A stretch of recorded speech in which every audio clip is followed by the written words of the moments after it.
All right, greetings and welcome to New Earth Mystery School. My name is Miriam Hasnat, and we are today together again for another class. This is actually our last class of this year. It's so exciting. And we are in December, and we are talking about reprogramming. I feel like last class feels like it was so long ago. Last class, we began this conversation about reprogramming and talking about the difference between the subconscious mind and the conscious mind, and how 80 to 90% of our choices that we make are coming from the programs that are running in our subconscious mind. And we talked about how to do this work around identifying and shifting the programs that we have that are running. And those programs have come from so many different places. They've come from what we've seen modeled to us when we were children. They've come from things in our family. They've come from culture. They've come from society, social conditioning, all those kinds of things. So we are still in this conversation around reprogramming, and I'm going to be talking to you a little bit more, going a little bit more esoteric, a little bit more in depth today around just how our minds work and what is it that we can do to shift some of the things that are keeping us from reaching our highest potential and keeping us in sort of limitation, and what are those blocks.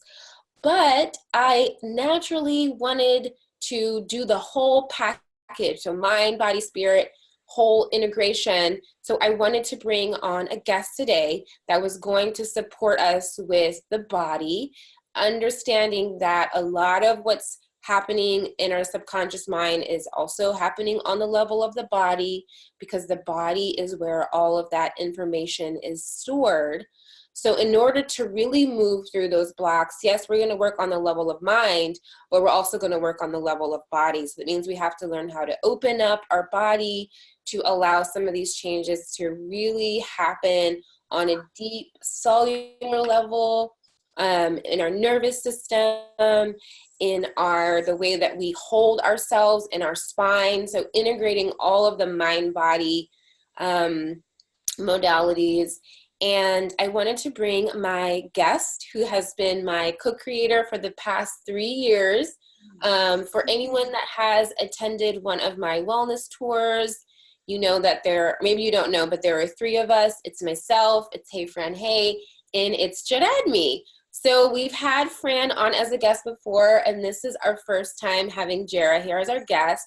She is the person that we begin all of our retreats with her helping you take care of your body, helping you move, helping you really like get in your body, so that as you receive more of the information of the part that I share, that it's really grounded and it's integrated as you're bringing more of your spirit into the body.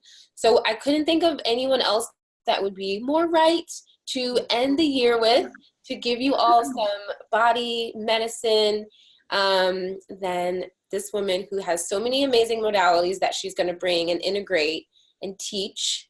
And if you are joining live today, or if you're joining later, know that the time is perfect. And you're going to be setting up your space for movement. And she did ask that if you are able to locate yourself near a wall, that would be most ideal for what she's going to do. So this is the part, as you know, where I'm going to step back. I'm going to hand the class over. She's going to lead you through a practice for about maybe 45 minutes or so. And then there will be some time for questions. And then we're going to thank her and hear a little bit more about how you can connect with her more. And then we're going to move into another segment for me, where I'll be talking more about reprogramming. So have so much fun, enjoy, and I will see you all after your practice. Yay! Okay, so welcome everyone. I am so honored, so excited to be here, because I kind of saw the behind the scenes before the school was created, and I would excuse me, I was a really, I think, I believe, I feel, big part of like pushing Miriam to open up this school. Hi, Siobhan, and really share her gifts because she has so much knowledge, and the way that she shares her information is so beautiful and specific and on point and clear. And it's something that I admire from her, because it's like, wow, how can you feel things on such a cellular level, but then be able to express it and to teach it to other people? So thank you so much for having me here.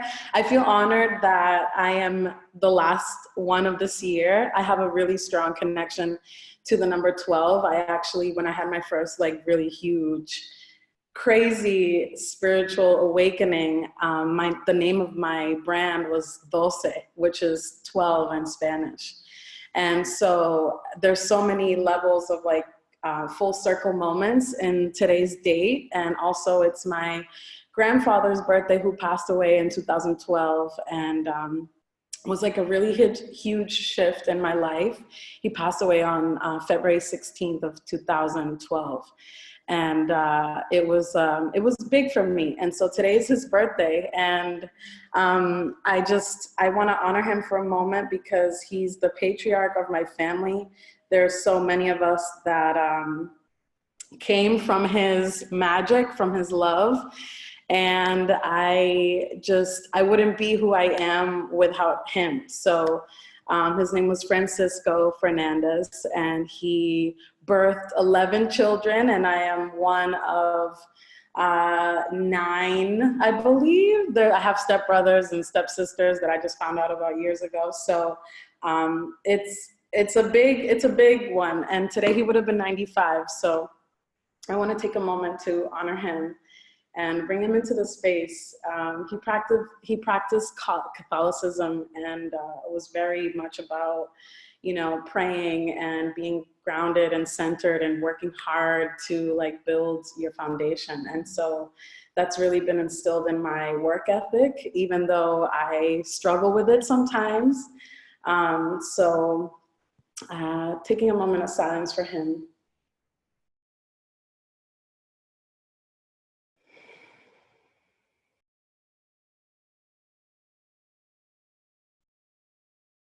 Thank you.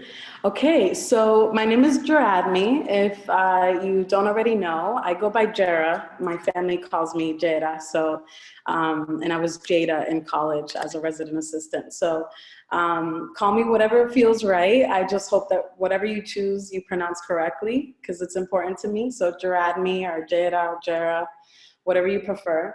I see all of you who who already went to the DR retreat. Thank you, I love you, I see you. This is exciting to me because I've been teaching virtual classes for the past, I wanna say 3 years. And I used to do them quarterly, then I switched to weekly, and now I'm switching to monthly.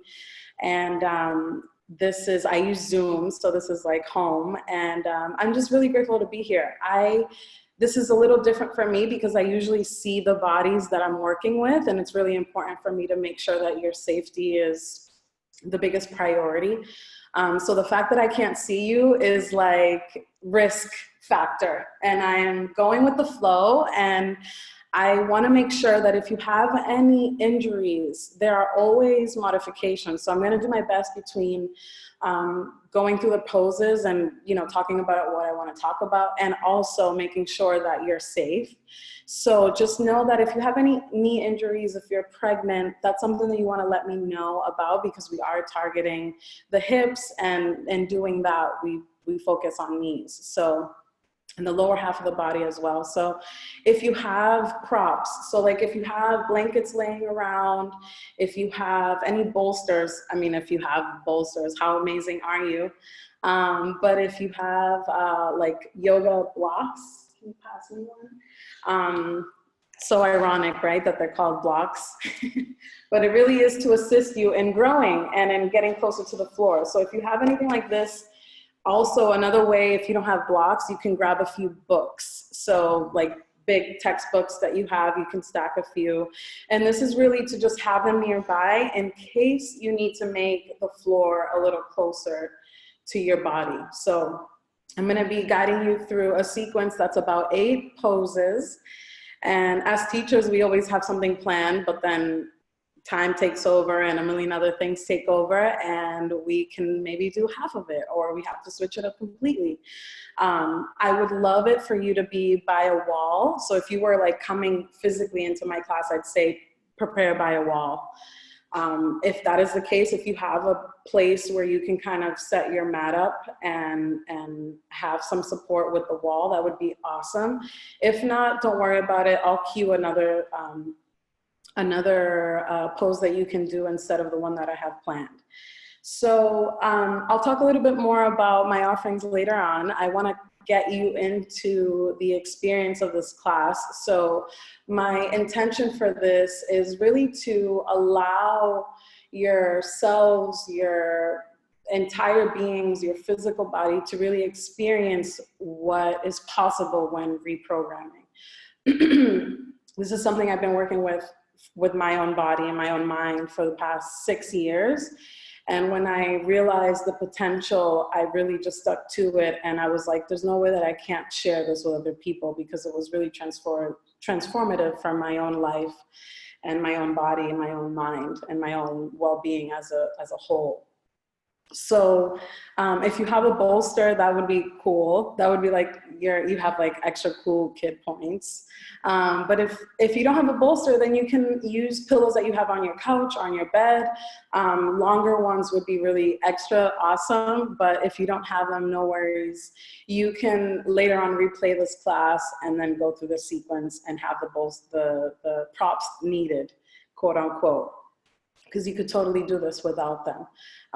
We're spoiled, and where I teach, where I practice, we have abundance of all props: chairs, blankets, straps, blocks. We have all of the things. So, and this is how I regularly teach. But when we were on tour, I had to kind of really improvise and teach without props. So props, I had to teach poses that were accessible with or without props. And so I'm going to be covering a lot of things. I talk a little bit more during the beginning of the practice to kind of give you a lay of the land and the sort of experience that you're looking for. And then I will quiet down and reintegrate later on so that you have your own experience and you have your own time. So hopefully you've disconnected from the chatting. Excuse me.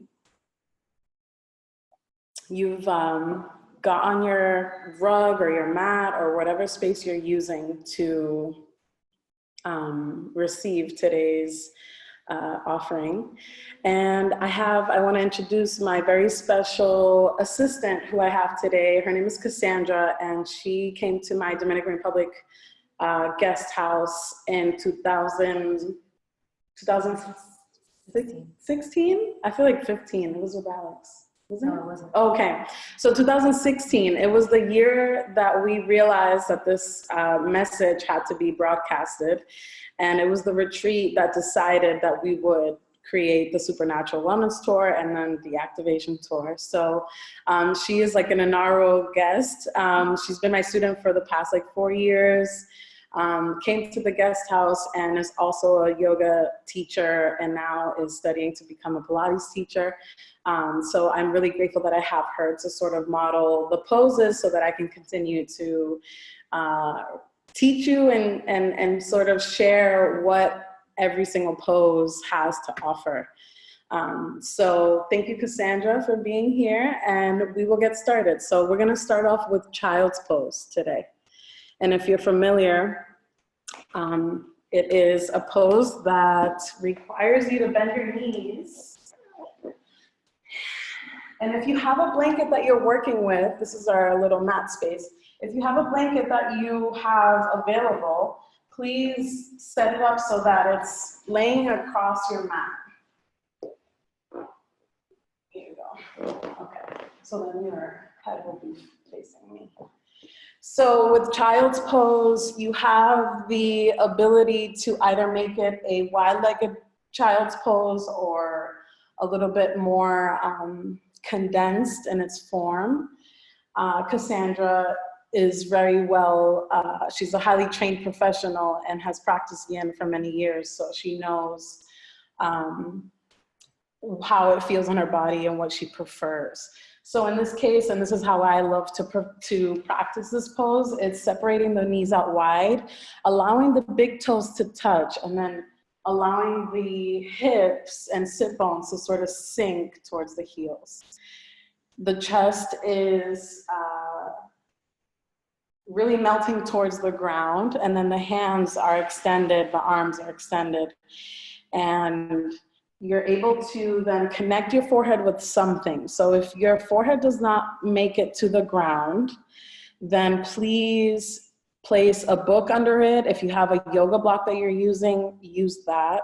Or you can place your hands stacked and then placing the forehead on top.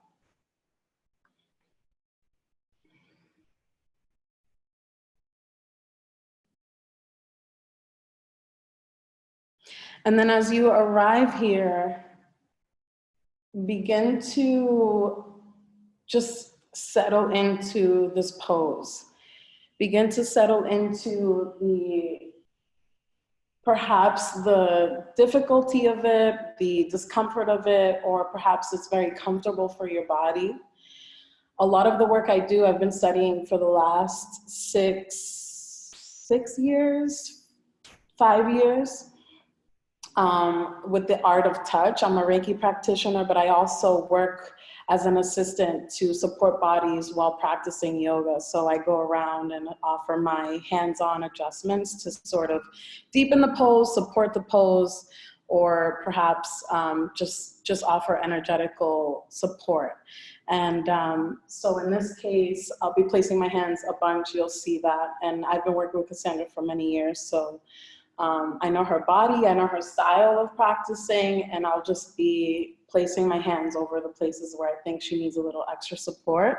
So I guess you could imagine, if you are looking at the screen, you could imagine me doing that to your body, which is what I do for many of my offerings. And so I want to take a moment to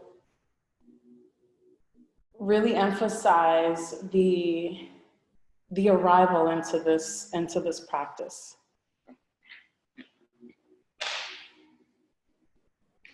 You may be working with an intention that you've had all year, an intention that you've had since the beginning of this month, perhaps since even the solstice, since the full moon. And I invite you to bring that into this space. Allowing everything else to just drift away, the morning, this week, this month, this entire year, allowing it to drift to one side and really just noticing what is happening in my body and what do I intend for this time on the mat, and also practicing and listening and really sitting to receive information today from today's class, from today's practice.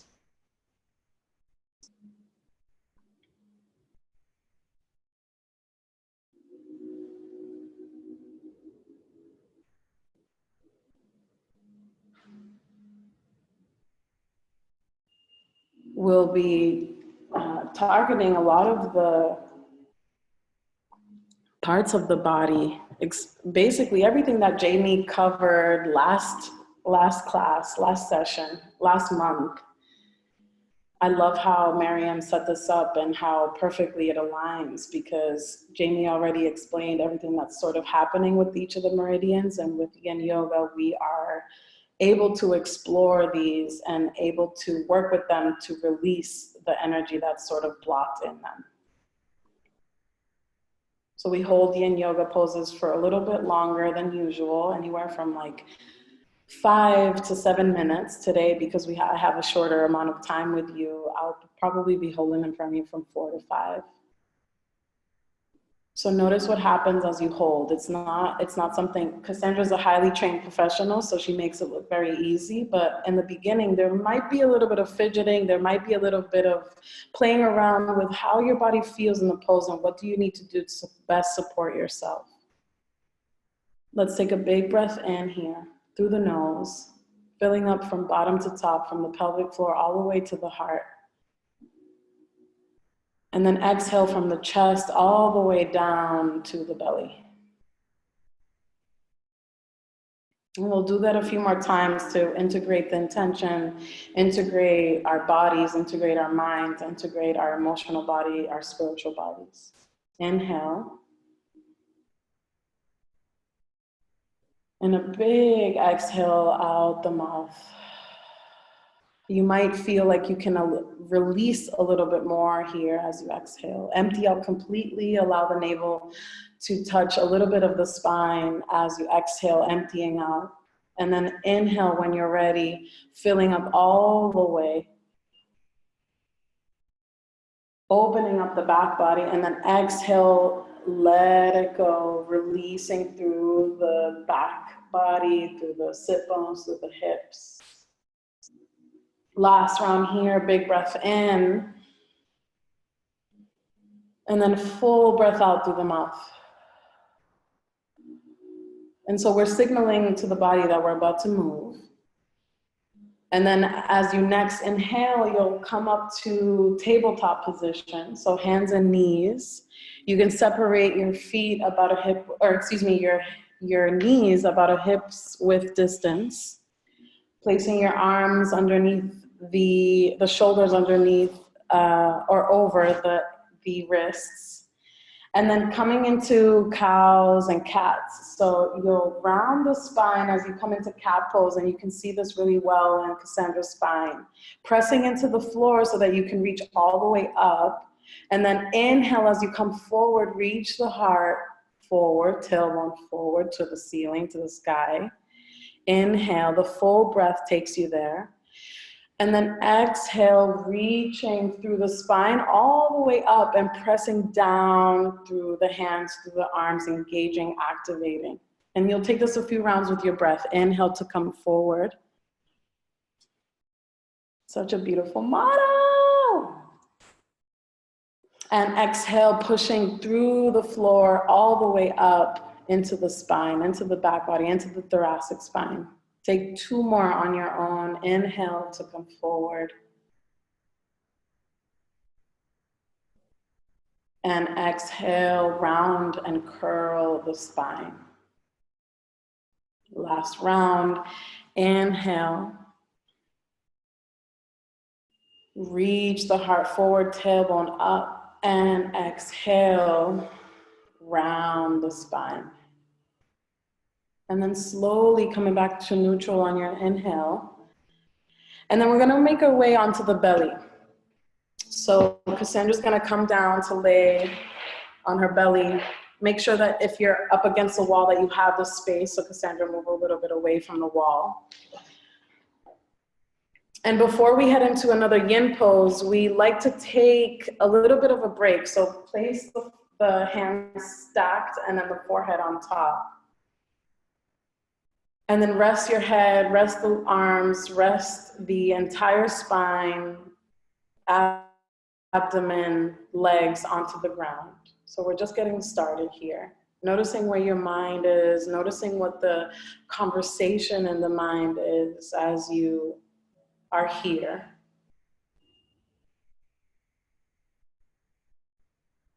And whatever it is, I encourage you to really feel and connect with yourself. Everything is already perfect. I'm always on time.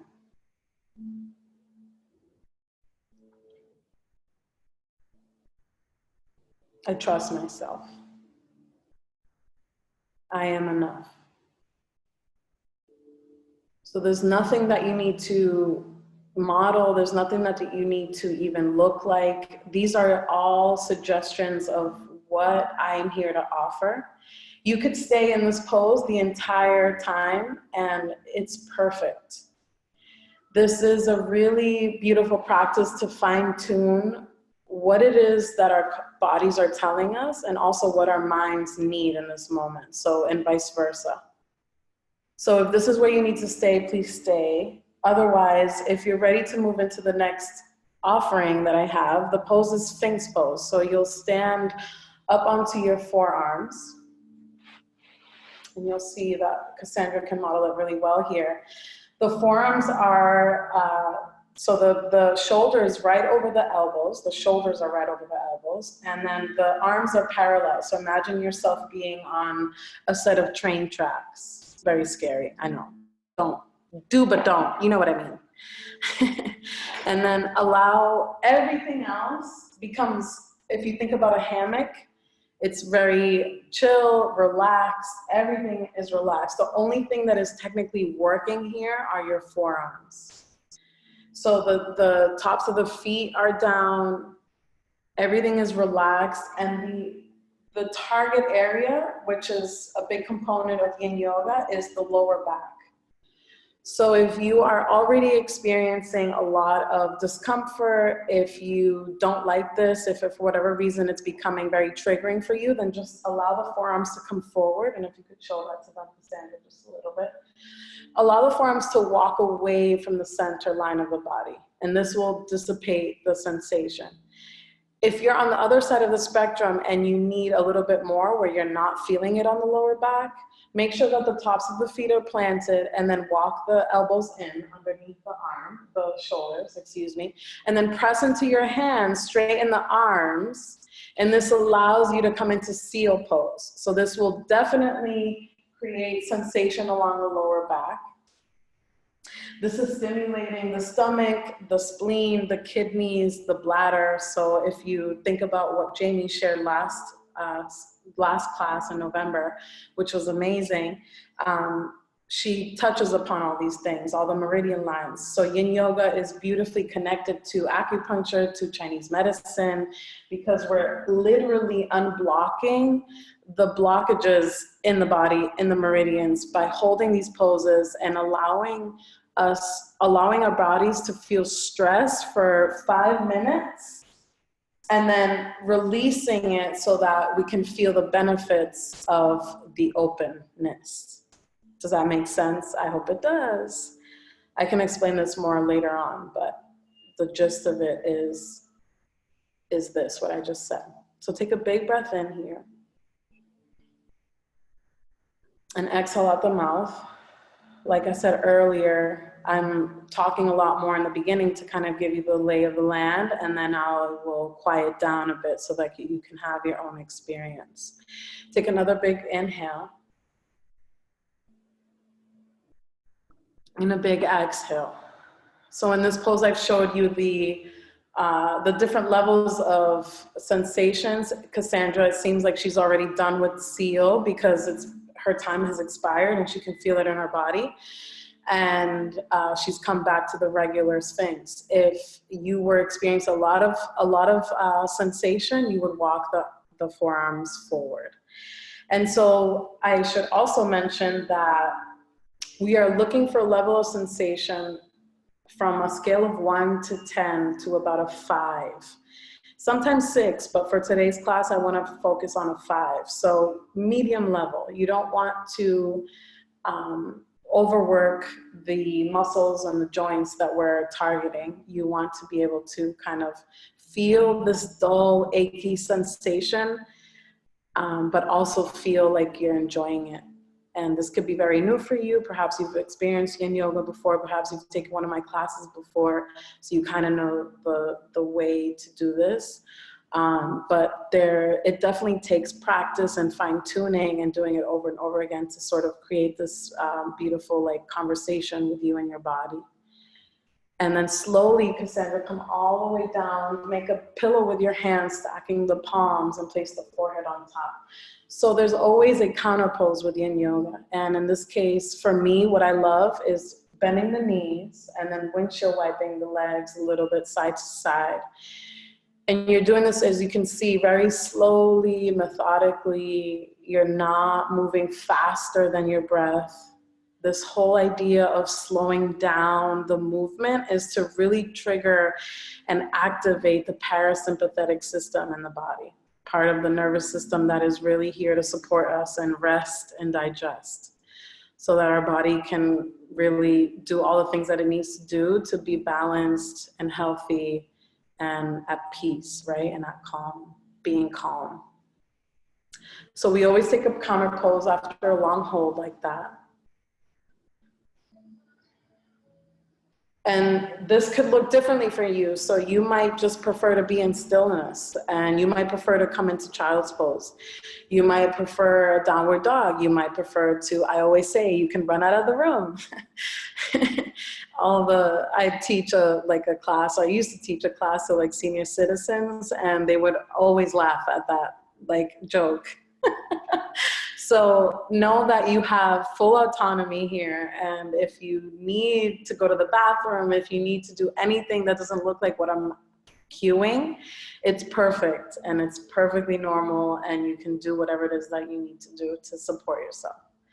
So from here, we're gonna come back up to hands and knees. So you'll place your hands somewhere around underneath the shoulders, you'll press up, coming to hands and knees, and we're kind of gonna come into mountain heart, what we call in yin, or AKA puppy pose.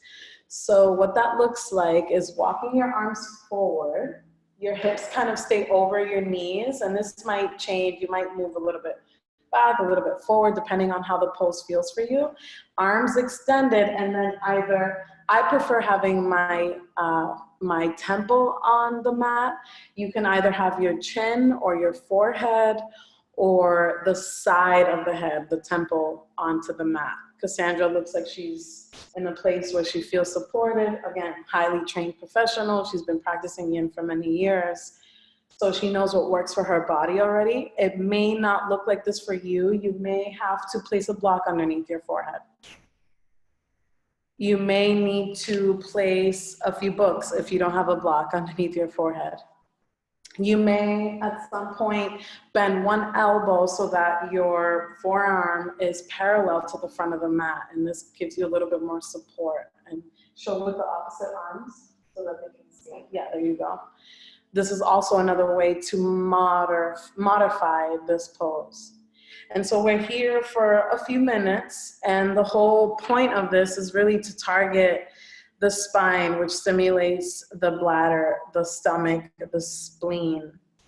The arm meridians are also stimulated here, which means the heart and lungs are as well. So it's a complete opening in many different ways. We're actually targeting physically the outer hips, the spine in general.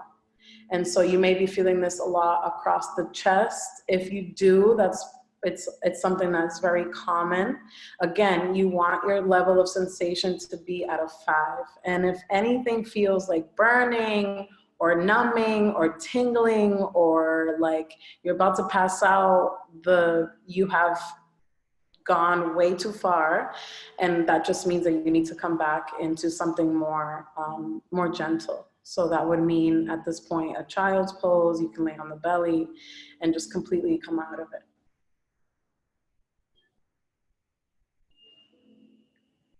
So again, I'm covering a lot of information because we don't have that much time. This is usually a 90-minute or 2-hour practice, and I'm condensing it into 40. So know that it's a much longer process when it's a full experience. So take another inhale here. And a big part, exhale, of this is the stillness piece. So again, highly trained professionals, so there's a lot that we are seeing modeled by Cassandra, but this does not mean that you won't experience, you know, the jitters and wanting to move. And the whole idea is to soften everything else that isn't intended to be targeted in a pose. Take a breath in, last one here. And exhale all the way. I'm gonna allow Cassandra to move the way she intuitively feels. For me, I usually on the belly. I sometimes will lay on my back after this. So it really is just a moment of free flow. What do you need after this hold to feel the rejuvenation of the pose, the way that the body changes, the mind, as you hold and release. In this case, Cassandra chose child's pose, which is awesome.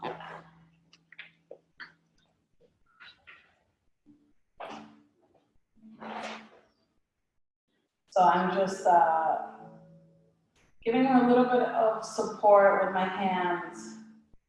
Again, I've been working with her for many years, so I know her body well, and I'm giving her an assist because I know that her body is asking for it. And wherever you are, just take a big breath in and a full breath out. Inhale. Exhale. And one more time here, wherever you are, take a big breath in and a full breath out. And then slowly on your next inhale, come back to tabletop. And from here, we are going to take a position that not many people love because it is very challenging at times for many, many bodies. So we're coming into toe squat, which if you have socks on, please take them off. And then you will, tuck your toes under. And then so make sure that all your toes are tucked under. And I'm gonna kind of zoom in a little bit kind of here. See how all her toes are tucked? And you might even have to reach back and tuck the pinky toe. So this is gonna be very alarming for those of you who wear high heels often, platforms, all those things that aren't barefoot, shoes in general. And then slowly come upright. I know a lot of people very much dislike this, and I understand. I once did it for hours with a teacher of mine in the training. So see how Cassandra's spine is pretty much upright. There's a little bit tuck in her tailbone, but that's all good. And then the toes are tucked under. So she makes this look very easy. This can be very, very, very alarming in the beginning. And if at any point this becomes too much, just slowly come all the way up and stand on your knees. And Cassandra's gonna model it now. And take this slowly. Whenever you're ready, you'll come back down to sit on the heels. And what's really beautiful about this posture is that we are targeting all of the meridians in the lower body. They are all stimulated by this one pose. And it's obviously through the compression because all of the body weight is really on top of them. So it's really like, hello, we're here, wake up. We are working today, what is up? Slowly come all the way up. If you need to come up before I suggest, please do so. And at your own pace, whenever you're ready, you'll come back down. We're gonna be doing this for the next minute and a half. So I'm gonna allow Cassandra to do her thing, and if she can hold her for longer, that's beautiful. Maybe she's been working for this for years, which I know she has been. If this is the first time that you feel this level of sensation and it's greater than a 5, you will come up every 10 seconds.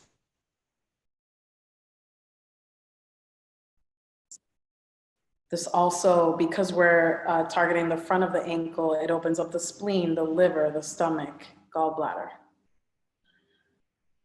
I wanted to focus this sequence around winter and, all the things that we kind of need to replenish, but it really targets the entire body, all of the seasons, all of the things, all of the elements.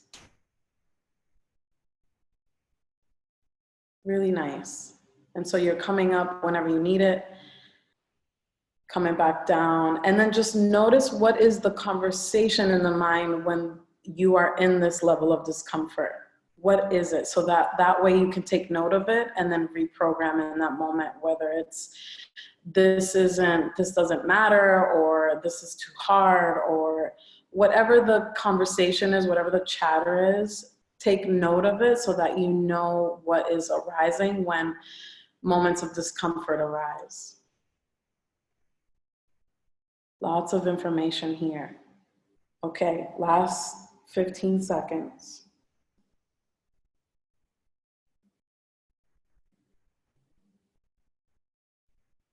You're doing amazing.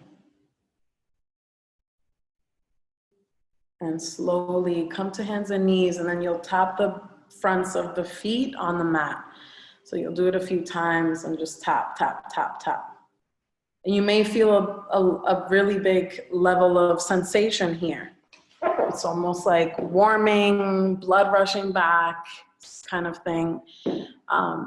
This is all great. This is all basically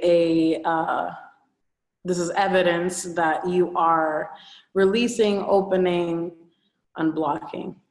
So that's really, really cool. And then take a moment to just do whatever it is you need to do before we head on to our backs. My favorite part of class.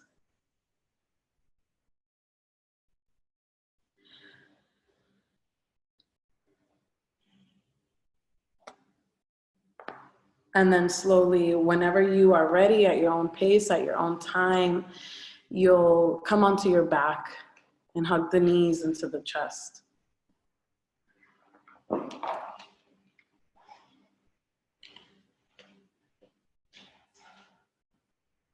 This is gonna feel really, really supportive after all of what you've done in the upper body, lower body.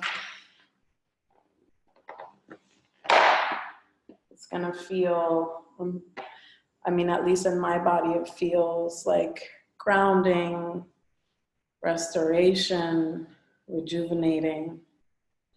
And Cassandra was just modeling a moment ago of rocking a little bit side to side and bringing the knees closely to the chest. And it just really, it's almost like you're getting like a Swedish massage on your back as you do this. So remember these things when you're having difficult days, difficult times, when you need to kind of reset, meditate, whatever it is. Notice all these feelings and emotions and bodily reactions as you move through this. And so from here, we're coming into happy baby pose. And if this is something that for your body is a little bit challenging, you can do half happy baby. So I'm gonna first model, or we're gonna first model the full version of it. So it's almost like coming into an upside down squat, where Cassandra, again, she is grabbing onto her big toes, but you could also grab the edges of your feet, and you can also grab your ankles, and you can also grab your shins. So it really kind of just depends on where you are at and how the pose can meet you at your level 5. So if you're grabbing onto the toes and it's too much, maybe you'll try the outer edges of the feet, and then maybe you'll try the ankles and maybe the shins. And let's say if that doesn't work, none of them, then you can always use, if you don't mind demoing, with a strap. And you can place them around the ball of the foot, place the strap around the ball of the foot. And this will also create a little bit less of deepness in this pose. So if you're at a 5 or you're already above a 5, you might use a strap, or something else, if you don't mind demonstrating, you can do half happy baby. So you can lower the left leg and place the foot on the ground, half of the version of the pose. And if you don't have the strap, you can grab onto the shin, outer edge of the foot, big toe, etc. This is one of my least favorite poses ever in the whole spectrum of yoga and movement, because it just feels away from me. It feels invasive, vulnerable. lots of different things. So I take it easy with this one. I understand if you're feeling a lot in it because it's that way for my body. But know that with this one, we are stimulating the spine, which means that it's stimulating the bladder and kidney meridians. And also because the inner groins are targeted in this pose as well, we're targeting the liver meridians.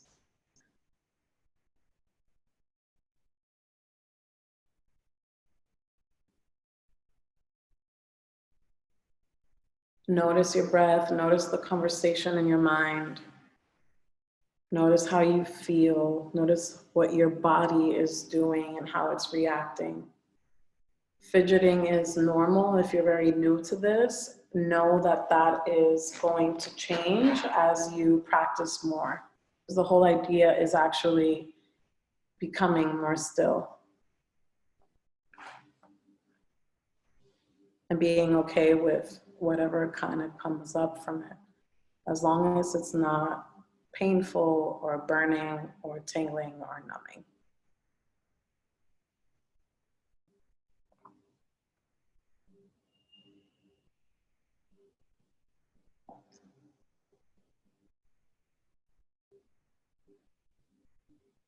And then one last breath here. Inhale, take a big breath to fill up from bottom all the way to top. And then exhale, letting all the breath go. And then a few more like that, 2 more. Inhale. Exhale to soften, exhale to release, exhale to let go of. And then last one, inhale. And big exhale. Whatever it is that you're holding on to, begin to let it go. Move with awareness and subtly so that you can sort of let your body stay in this zone, in this rest or digest zone, in this parasympathetic zone. So undo your feet if they're being supported by a strap. Again, this is your time to free flow, so whether you take it forward, whether you take the legs forward or bring them back through your chest, bending the knees, windshield wiping the legs, whatever it is, go ahead and do that. And these are my favorite time of practice is the free flow, is the counter poses, because I really feel the level of change in my body. I feel the release of energy. I feel the increase of energy. I feel all of it. So it's my favorite time to sort of explore and just be and not being told what to do, which I'm trying not to, really. I want you to do what you gotta do for your body.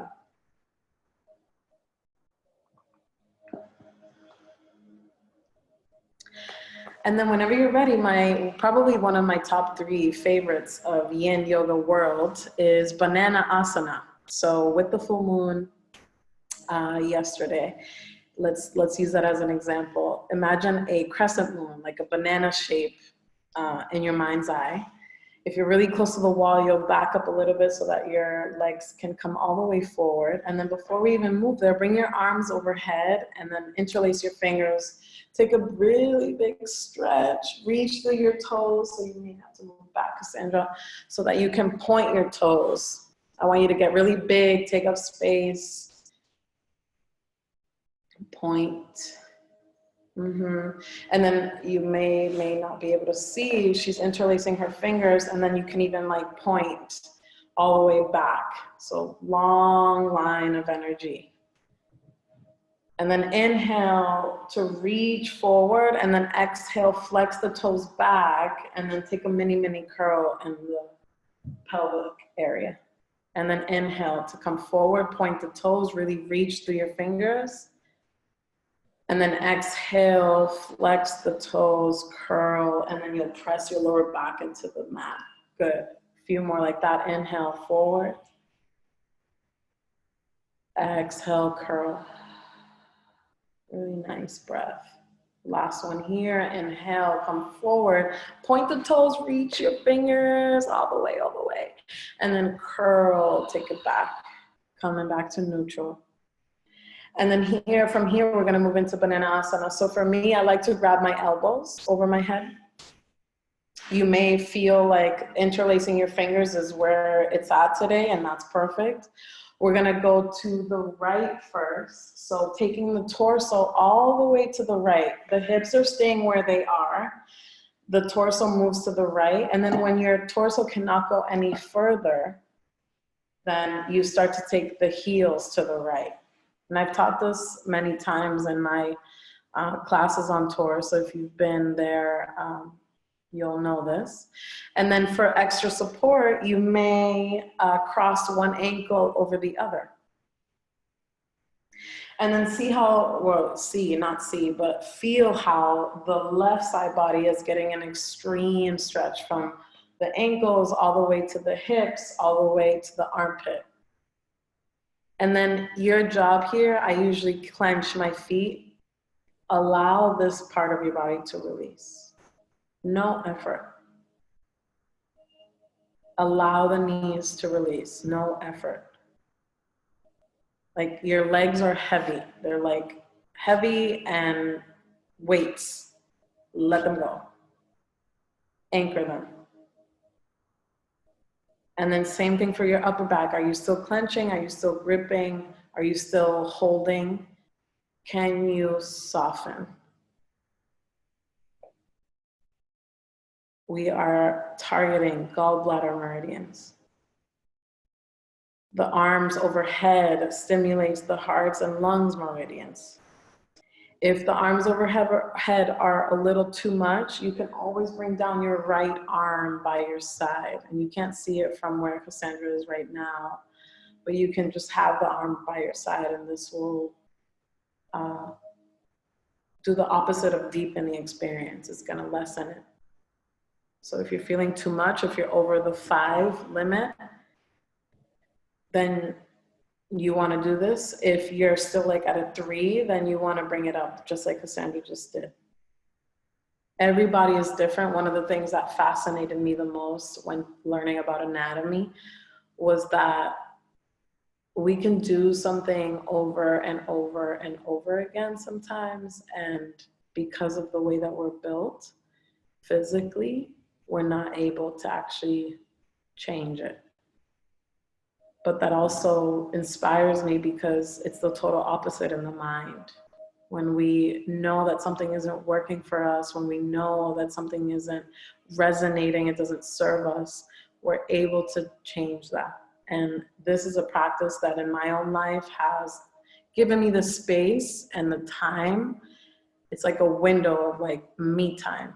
And I get to reprogram in my own way. So I bring in my own mantras, I bring in my own affirmations, I bring in my own frequencies of music that I need to listen to, have 417 playing, 417 hertz playing, to do just that. And this is a moment where you can also be playing meditations of teachers that you enjoy. Miriam has a bunch, I have some on Insight Timer.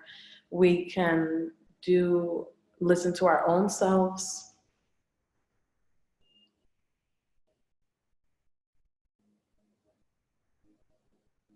Whatever it is that we need to do to incorporate, we could do smell, we could do aromatherapy.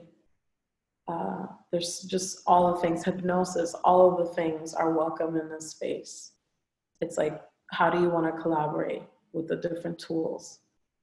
And then you find what works for you. You find what is most effective, what works, you know, if you're looking for speed, fastest, what works at a cellular level. And so here we're really working with the body, with what we have stored, with what needs a little bit of extra attention, extra love. And you pair it with other modalities and it's magic. Take an inhale here. And then exhale to fully let go of the breath. Softening. Inhale to get big. Breathe in. And exhale, letting it go completely.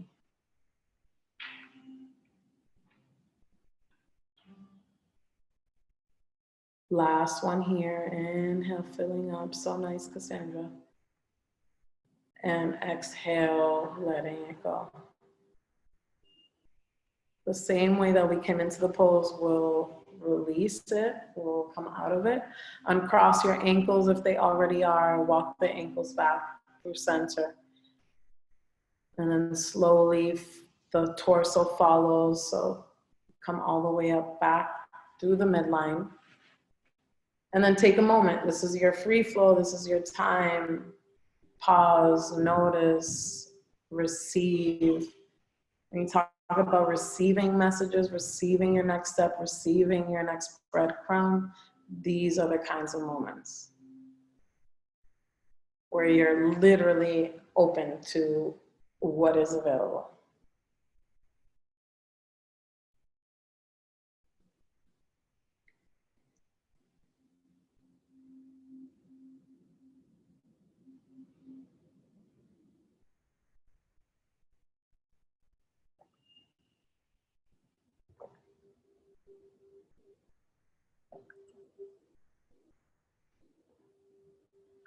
And then on your next breath in, you'll bring your arms overhead once more.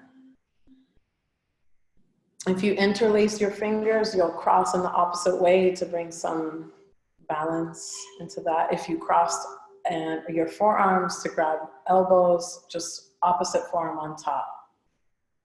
This time we're walking our torso out to the left, so creating the banana shape in our bodies, crescent moon shape coming all the way to the left. And then once your upper body can't move any further, then you'll start to walk the heels to the left. Crossing one ankle over the other. If it supports you, if it feels good, for me, it deepens the pose, and that's what I need here. And it just feels awesome, and I could be here for the remainder of my life, the remaining time of my life. And then the cue here is to, can you soften from the upper body, from the tips of your fingers, all the way down through the arms, through the head, chest, belly, solar plexus, belly, sacrum, pelvis, all the way down through the legs, shins and calves and the toes.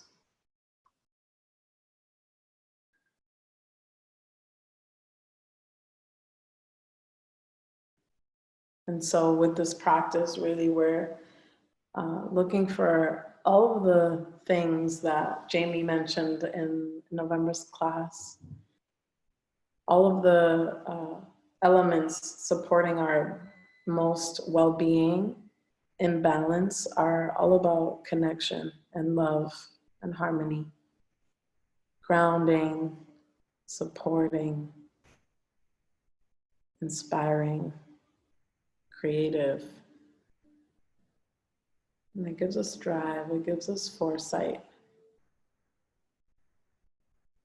From the outside in, it looks like we aren't doing much, but as you hold these shapes throughout the last 50, 45 minutes, how has your response changed? How has your body changed, your energy?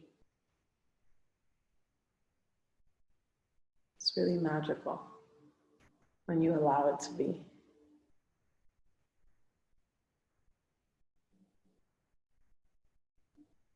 It's like, I can do this with my body. I can really just come into my being just by literally doing nothing but being myself and supporting myself and loving myself.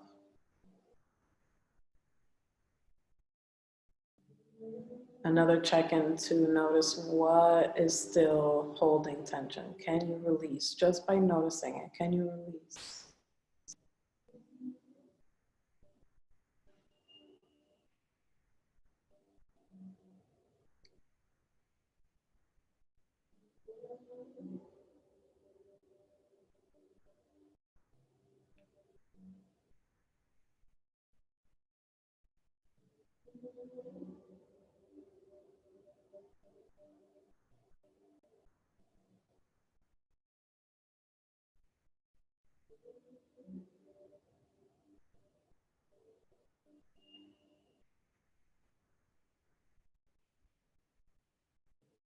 Take a big breath in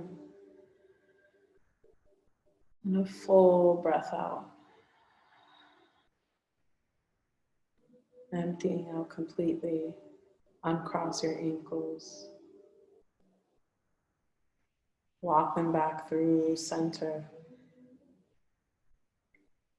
And then the torso follows. And then here again, take any shape that your body is asking for.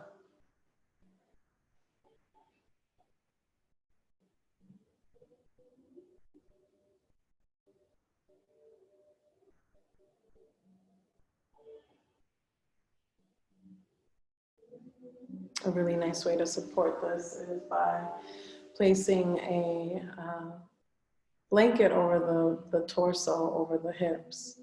It can allow for just some grounding. And so I'll let Cassandra be the person to decide for her own self, but it can be really supportive if you feel called. And I'm just adjusting this because this is the shape that she chose after Banana Asana. And so now we're running at the very end, and I kind of have gone over a little bit, but I really wanted just to show legs up the wall pose, even if you don't practice it right now, and even if we only hold it for a little bit, about a minute. Usually you don't want to hold this anywhere from 5 minutes to 15, 20, however much time you have. So in getting ready for this, you can bend your knees and roll to the left. Just going to be working with the yin side, the feminine receptive side of the brain. So coming to the left, taking a moment. We've been on our backs for a while. And then whenever you have the strength and you feel ready to, you'll press into your hands to come all the way up. And then you'll scoot yourself all the way to the wall. And I'm going to teach this the most basic way because you can be fancy, use blankets, bolsters, all the things, and we don't have the time for that at this point. So bring your knees to the left, and you're gonna scoot, or actually do it the other way around so they can see your bum. My apologies. So scoot your knees to the right. Bring your sit bones all the way to the mat, like even more if you can. If you can like bring the left butt cheek all the way up, yeah.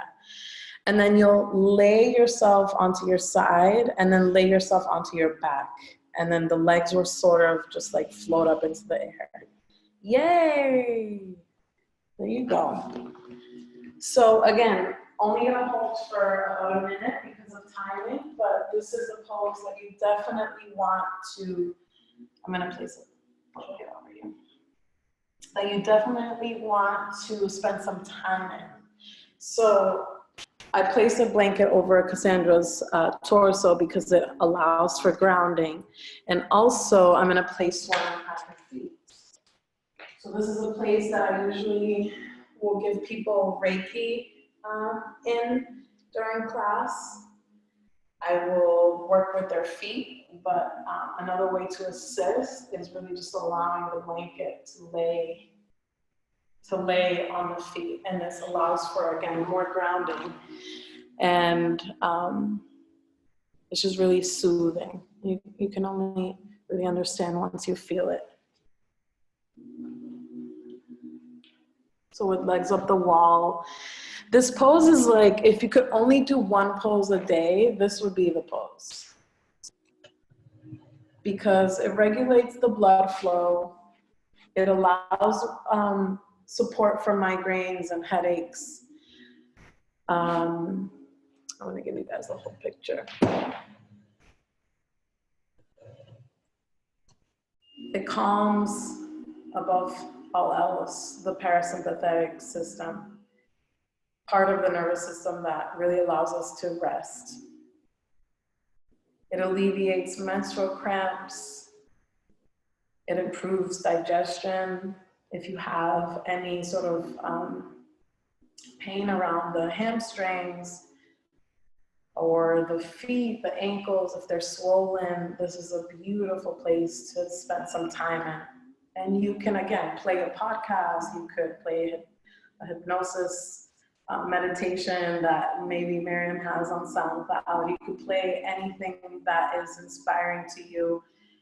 If you are working with the topic of this class of reprogramming, this is a beautiful time as well to bring in the new programs.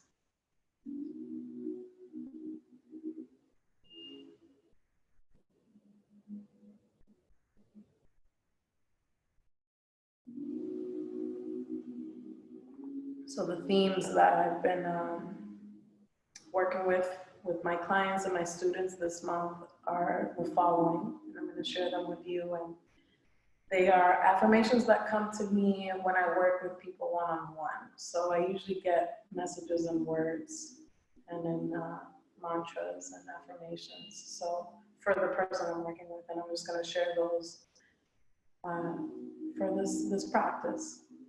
And it's an example of how you can incorporate that kind of reprogramming into this practice, into your movement of the day, into your meditation of the day, into your resetting of the day.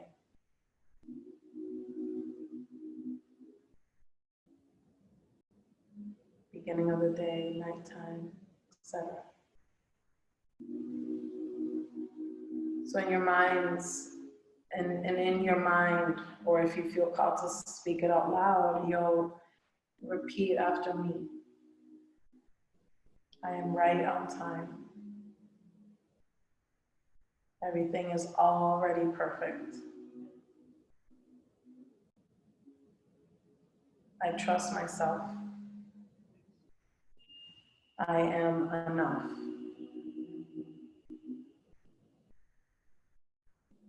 I am right on time. Everything is already perfect. I trust myself. I am enough. I am right on time. Everything is already perfect. I trust myself. I am enough.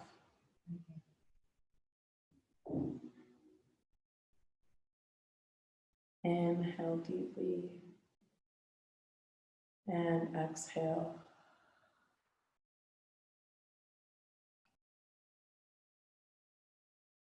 Twice more like that. Big breath in. And a full breath out.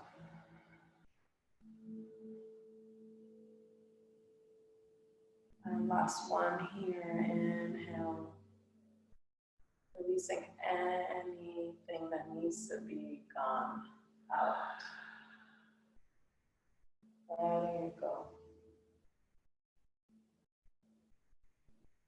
And you have the option of taking this as your final resting pose, or if you prefer the more traditional version, you'll bend your knees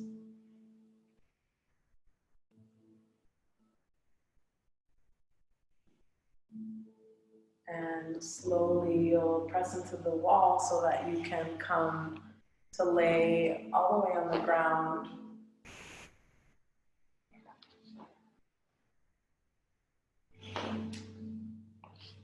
And this is a really nice place to use a bolster underneath the knees.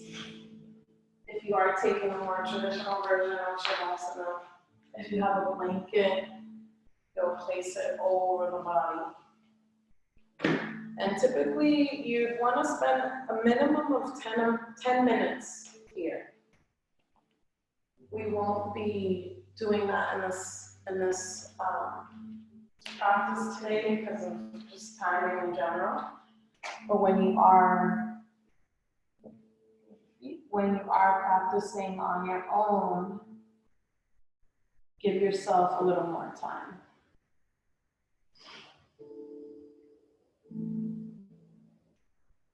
And then this pose is really to allow your body to alchemize everything that you've been intending during your time here. It's your time to let go, to release any forms of tension that are still active. I'm giving a little hands-on to Cassandra because she's awesome, and this is like receiving body work as you practice. So it's a really supportive way to take care of the body in general. And I'm grounding down to the hips so that she can allow her entire body to melt into the ground, into the earth.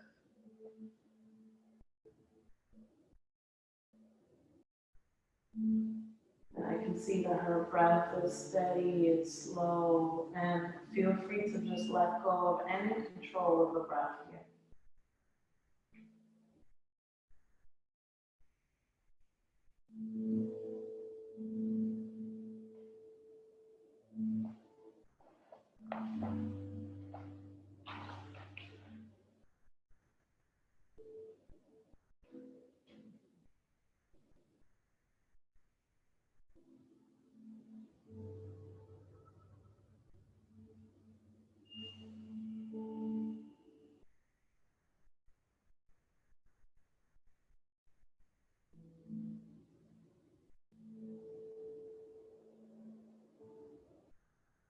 This really is about allowing the body to rest deeply.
So take a few moments to become aware of your breath.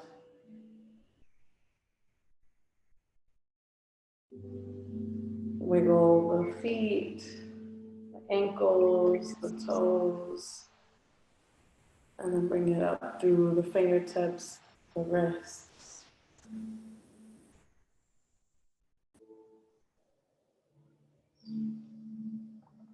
Placing your hands somewhere over your torso and bending the knees.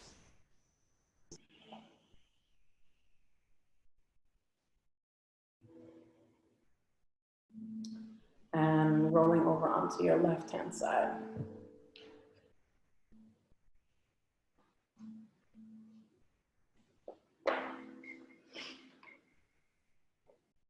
And at your own pace, you'll come up to a seat, taking your time, moving slow.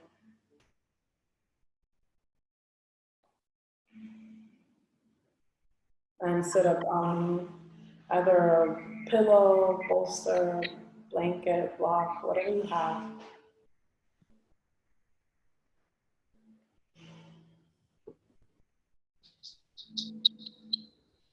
And then just noticing as you sit well, crown of the head to the ceiling, shoulders over hips, allowing the hips, the sit bones to soften and come into something that is supportive for your body.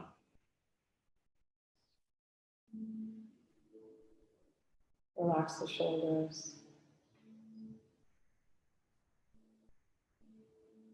And then if you feel comfortable, you can place your hands at a prayer position, or you can place your hands over your torso, one hand over the heart, over the navel.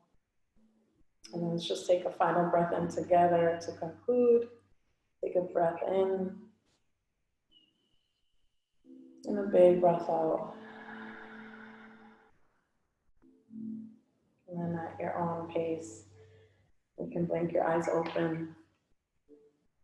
And we're back. Welcome. You may be a little groggy, have that yoga brain, but I'm here to answer any questions that you have. I could take a few before I go, and I'll also hand it to my sister, Miriam. Oh, amazing. Awesome. So sweet. I imagine you all are probably really feeling just kind of quiet inside and supported and kind of like relaxed. I feel kind of I feel a little funny like directing it in another direction, but you know, again, this is just the nature of how we play in this way. So we have time for probably about 3 questions or so. So if someone has like a really like question that's coming to them, if you're feeling quiet inside and you don't have anything that's coming through, like that's also great. It's a great, I think, class to be able to receive information now that they're in such a grounded state. So I'm really excited for you. I wish I could stay longer. Yeah, absolutely. So if anyone has questions, while you are putting some questions in the Q&A, I'm going to have Jara tell you a little bit about how you can connect with her, where you can find her, what are some of the other offerings and ways that you can be with her, whether it's virtually or in person. And yeah, we'll see if there's any questions at that point, and we'll go from there.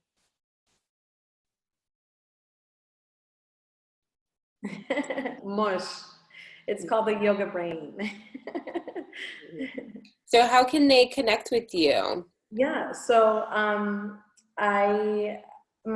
of my information is on jeradme.com, which is YERAD as in David, M as in Mary, I as in India.com.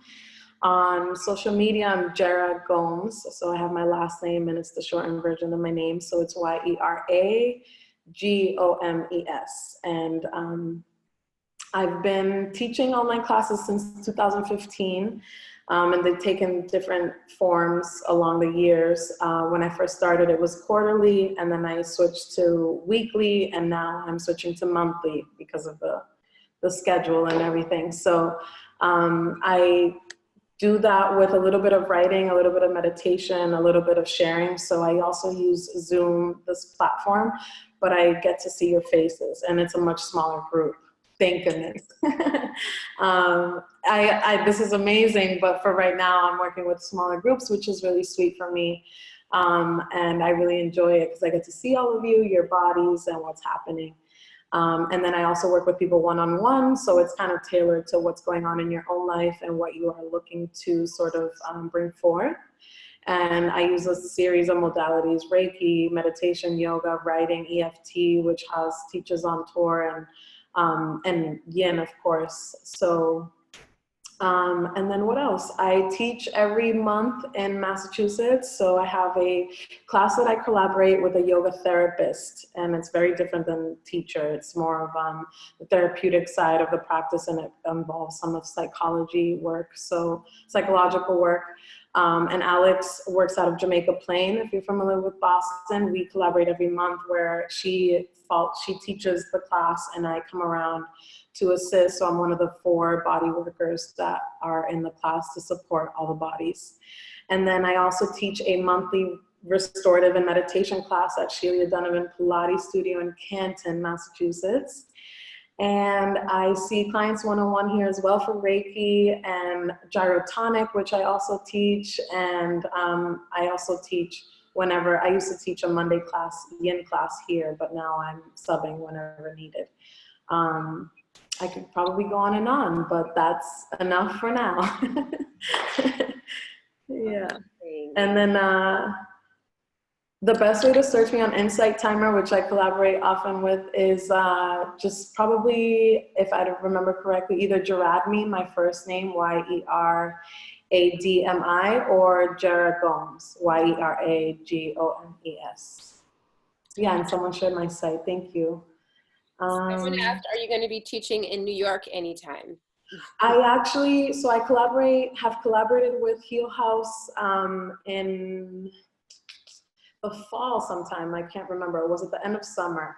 So I probably will be bringing a yin and restorative workshop to Heal House like towards March time, because I'm going to be at the guest house in Dominican Republic all of February. So March will probably be Heal House. Yay, Heal House. Okay.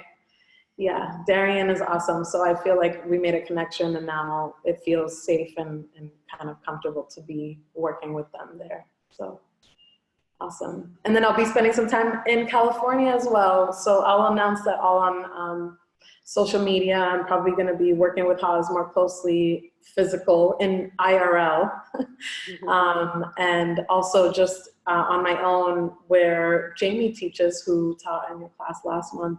I'm probably going to be offering some sessions there at the Working Body, and I believe that's in Oakland. Yeah. So, cool. And also in LA. So I'm gonna be around. It's awesome. So that means pay attention. Do you have a newsletter that you send out or anything? My first one is coming out, yeah, before the end of the year. So you can sign up on my page, and I'm just gonna kind of recap the last year and also everything else.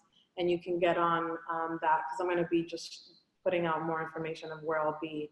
Amazing. Throughout the year, 2019 specifically.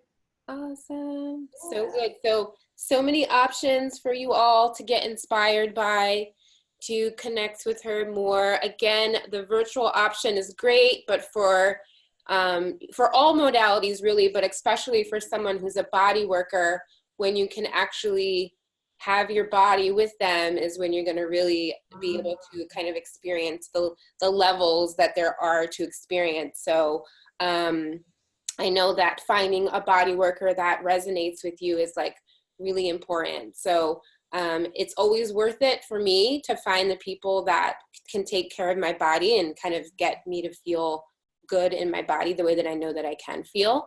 So it is worthwhile to, make those trips and make those investments to be with the people that you trust. So lots of opportunities to work and to continue to move in your body in a way that feels right with Jera. And I know she also has to go. Thank you so much for being here. I can't wait to play this back and receive all the goodness. Yeah, awesome. Any last message for everyone? Just have fun, man. I think one of the things we learned the most on tour this past year and 2 years and a half, almost 3 years, is to really have fun. I freaked out about even like doing this with this many people. Like Miriam, like just the getting out there is really, it can be really sabotaging. And so take care of yourself. I know that everyone here is sort of here for their own, of course, for their own purpose, and they're looking for changes in their lives. And I recommend taking it easy as much as possible wherever you can in your life, and finding your tribe, like finding your people that you can connect to, that you can mentor, that you can learn from. It's just so important. And they also help with the fun aspect. And so just enjoy the ride, man. It's all good. I wish them well. That's like my 2 favorite things to remind myself of, it's all good, and wish them well, whoever it is, all the time. Yeah. Thank you so much. Thank you for being one of my greatest teachers, and my sister, and all of the things. I think we've gone through all the emotions together. So I appreciate you for your courage and your power, and for being yourself all the time. Thank you, beautiful. Thank you for being here and sharing your sweetness with my community. So Yeah, everyone, thanks, Jara, for being here, for being our guest, for helping us, supporting our bodies. Mhm. Um, and Anytime. we're going to say farewell to her for now until later. Thanks, Sandra, for being the model. So You'll be seeing her more. Aw. All right. All Sweet. right, enjoy. Happy Sunday. Day. Peace, love. Bye.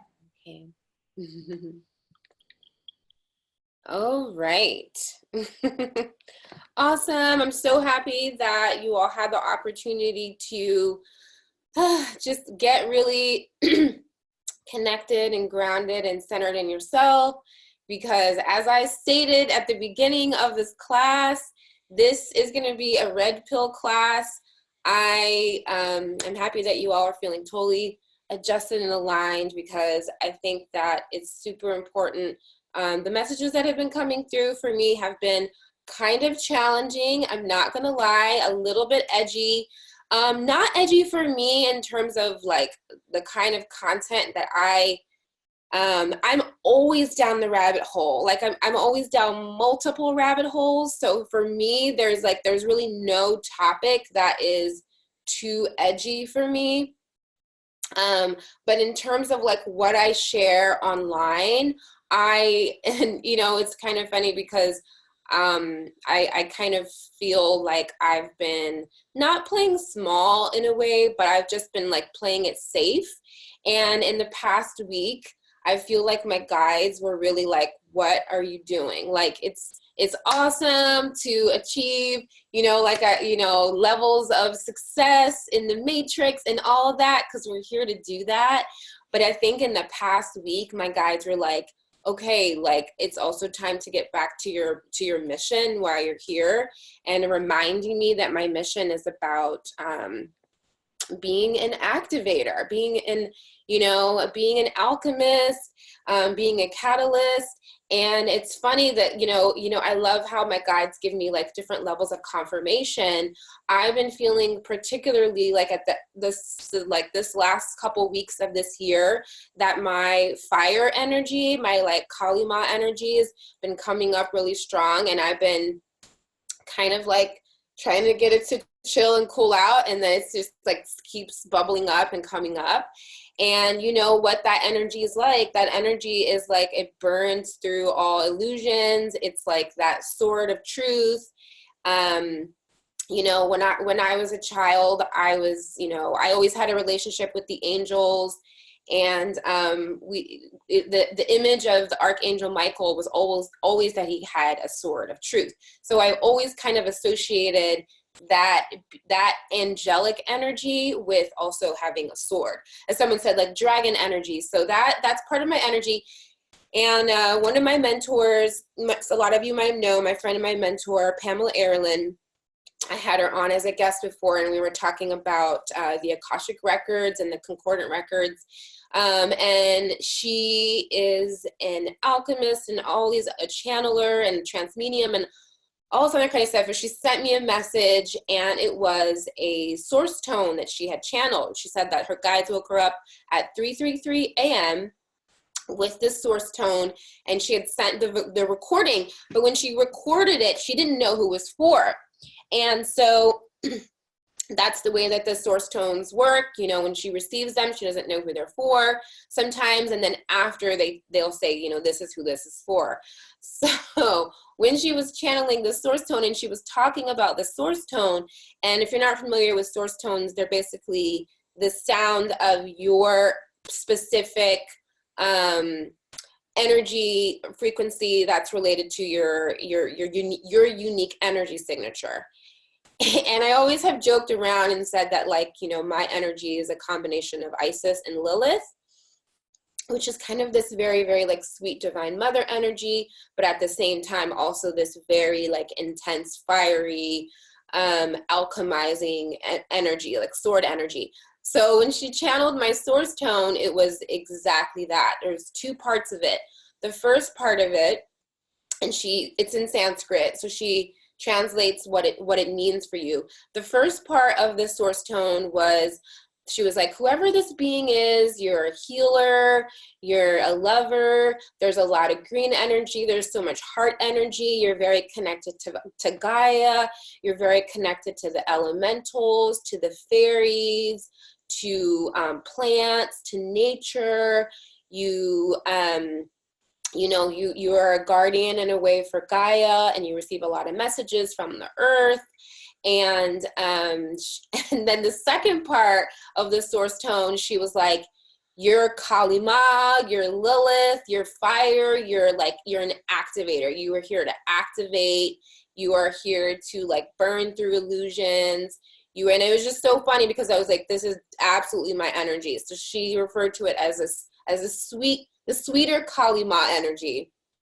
So it's the sweet side of this Kali energy. So I was like, okay, this is the confirmation that it's really serious. It's time for me to, it's been a lot of sweetness, but it's kind of time. I think it's the end of the year. It's really time to kind of cut through some of the illusions and things like that, as we're all kind of like reviewing, what matters and what's important, and like, why are we really here, and what is this experience all about. We kind of have to like look at some deeper things, some like deeper esoteric things, some things sometimes that we might not want to look at, some things that we might not want to talk about, some things that might even be a little bit uncomfortable for us to face. And because we are having a conversation about reprogramming, one of the things that we have to talk about is we have to talk about mind control. And we have to talk about that there is an agenda of mind control, of keeping, not only, the masses, but in general, keeping people asleep. And I know a lot of times there's always kind of like these like ideas about conspiracy theories about, the entertainment industry and the media and all these kinds of things. And we kind of joke about it, and we joke around a lot about it. But I thought it was going to be super important to have a conversation today about the parts of it that I think that we do need to look at and that are relevant. What I want to say as a disclaimer, because as someone who's very, very aware of the deep state and the deep levels of kind of shadow work and the shadow government and all these different agendas, whether we want to call it the Illuminati or the cabal or whatever your level of like comfort is with how comfortable you are kind of going down the rabbit hole of all this stuff. Because of that, I want to make a disclaimer to please do not believe anything I say blindly. I am not here as anybody's guru. I am not here as anybody's, this conversation about discernment has to be so important. You have to decide for yourself if your capacity, number one, you have to decide for yourself if you're really ready to like how much you're ready to take the veil off, how much of the red pill you're ready to swallow. For whatever reason, I went down multiple mind control rabbit holes this week as I was like preparing for this class, and I watched some videos of people who their claim is that they had been born into these agendas. They had been born into these, satanic ritual abuse families, right? These dark agenda families. And they had experienced since they were a child, these levels of abuse that have to do with becoming mind-controlled slaves, and that they were expected to carry out certain tasks and agendas and roles and things like that. And these people are now whistleblowers. They've now decided to step forward and talk about the abuse they endured, the things they experienced, things they saw, the agendas that are there. Someone said lighting candles, grabbing a blanket and tea, and lighting lamps for this one. You might want to get your Palo Santo out for this one. Because this is the end of the year karate chop that I feel like, honestly, it would be unethical for me to sit up here and talk about things like, manifestation and miracles and not talk about the the fact that there is a dark agenda, and that we have to open our eyes to this to understand really what's going on. And again, some of this is like, okay, well, why do I need to know? And you need to know enough that you can be aware, that you can be empowered. And one of the other things that my guides have been very clearly telling me is that there's going to be a lot of things that are coming out soon. And this they were very, very explicit about. There are going to be a lot of things that are going to be being revealed, a lot of suppressed information, a lot of suppressed news, you know, everything that's going on with the Me Too movement, all these kind of things that are starting to come out. There's going to be so much more of it. And I want you all who are in my community to not to be like, why didn't Miriam ever talk about these things in school? And we were just talking about, like, you know, airy-fairy stuff. I want you all to feel that you have enough information to feel empowered so that you're not caught off guard. And as these things are happening, and at the same time, I also want you to know, how does this affect me in my real life? So I'm always going to bring everything down to earth. I'm going to make everything practical for you. So I'm not going to just leave you in the dark with all this information. I'm going to teach you about some of the things that have been used against you, how they've been used against you, so that you can flip them and empower yourself. So that's always going to be my methodology.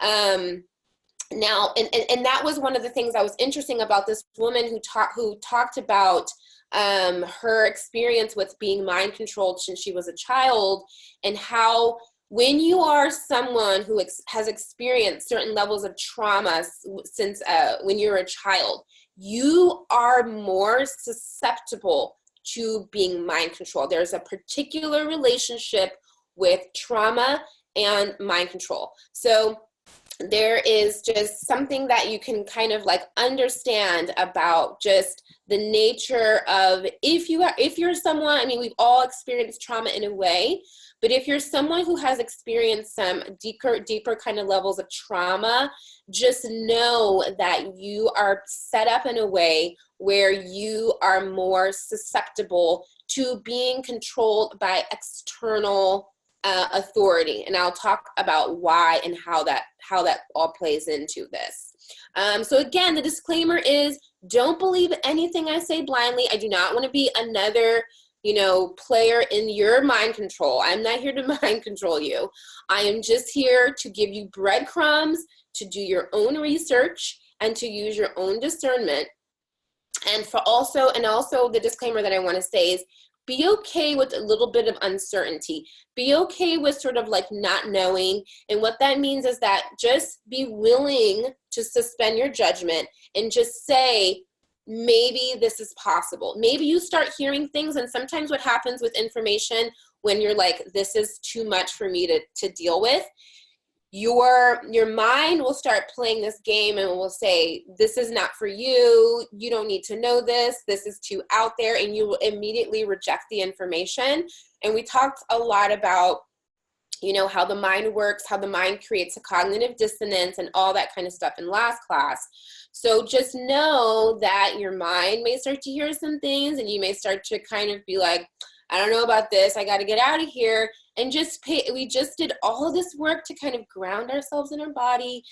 Just bring yourself back to kind of like that calm state and just use your discernment. If it's truly not for you, then just stay in a place of neutrality. If it's truly not information that's relevant for you and it's truly not going to benefit you in any way, you can just hear it and kind of like keep it moving and just and go beyond your body's attempts to sort of self-sabotage you getting new information. As we talked about in the last class, your brain, your mind is set up in a way where it wants to reject information that does not coincide with your current belief system. And I talked about how this is why change doesn't happen. This is the psychology of change.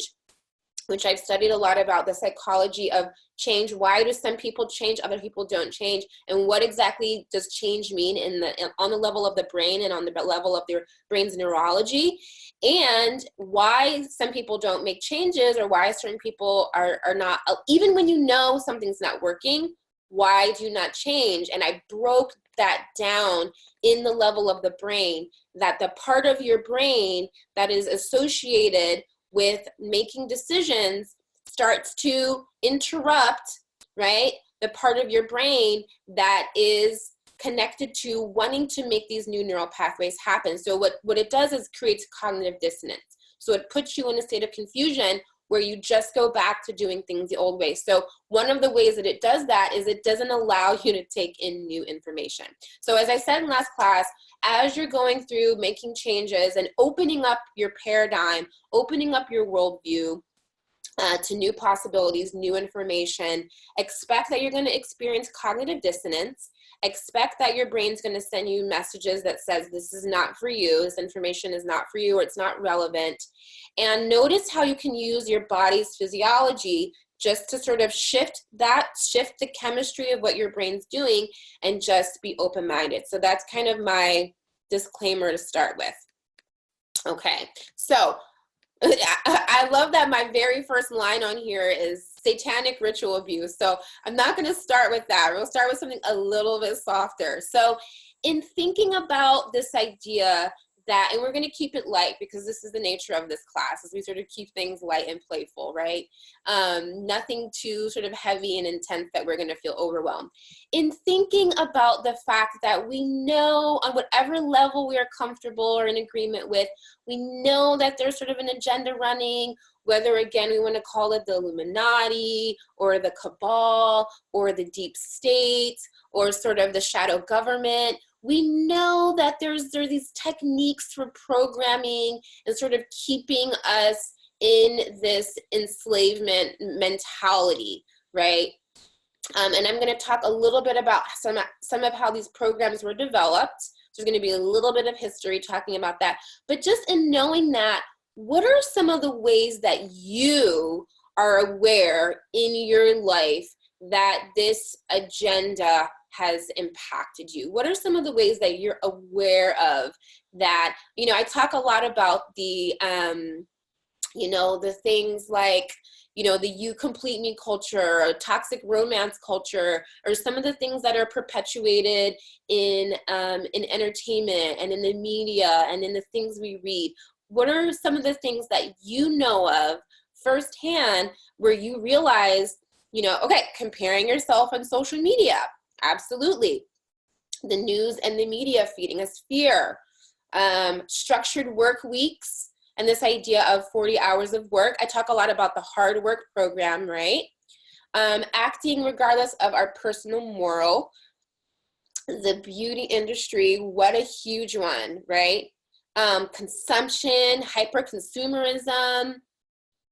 Absolutely, the glass ceiling, the feeling of not deserving to shine. Unhealthy eating habits, children in school. I have talked so much, and a lot of you may not know this, that I have a degree in education and early childhood education. I went to school to be a teacher, and actually when I started doing student teaching, I was like, I cannot do this. It was like a core moral breakdown for me, because I saw the way that the schools were set up to indoctrinate children, and I said, I cannot do this. So it's interesting because then I was already like a conspiracy theorist in a way back then.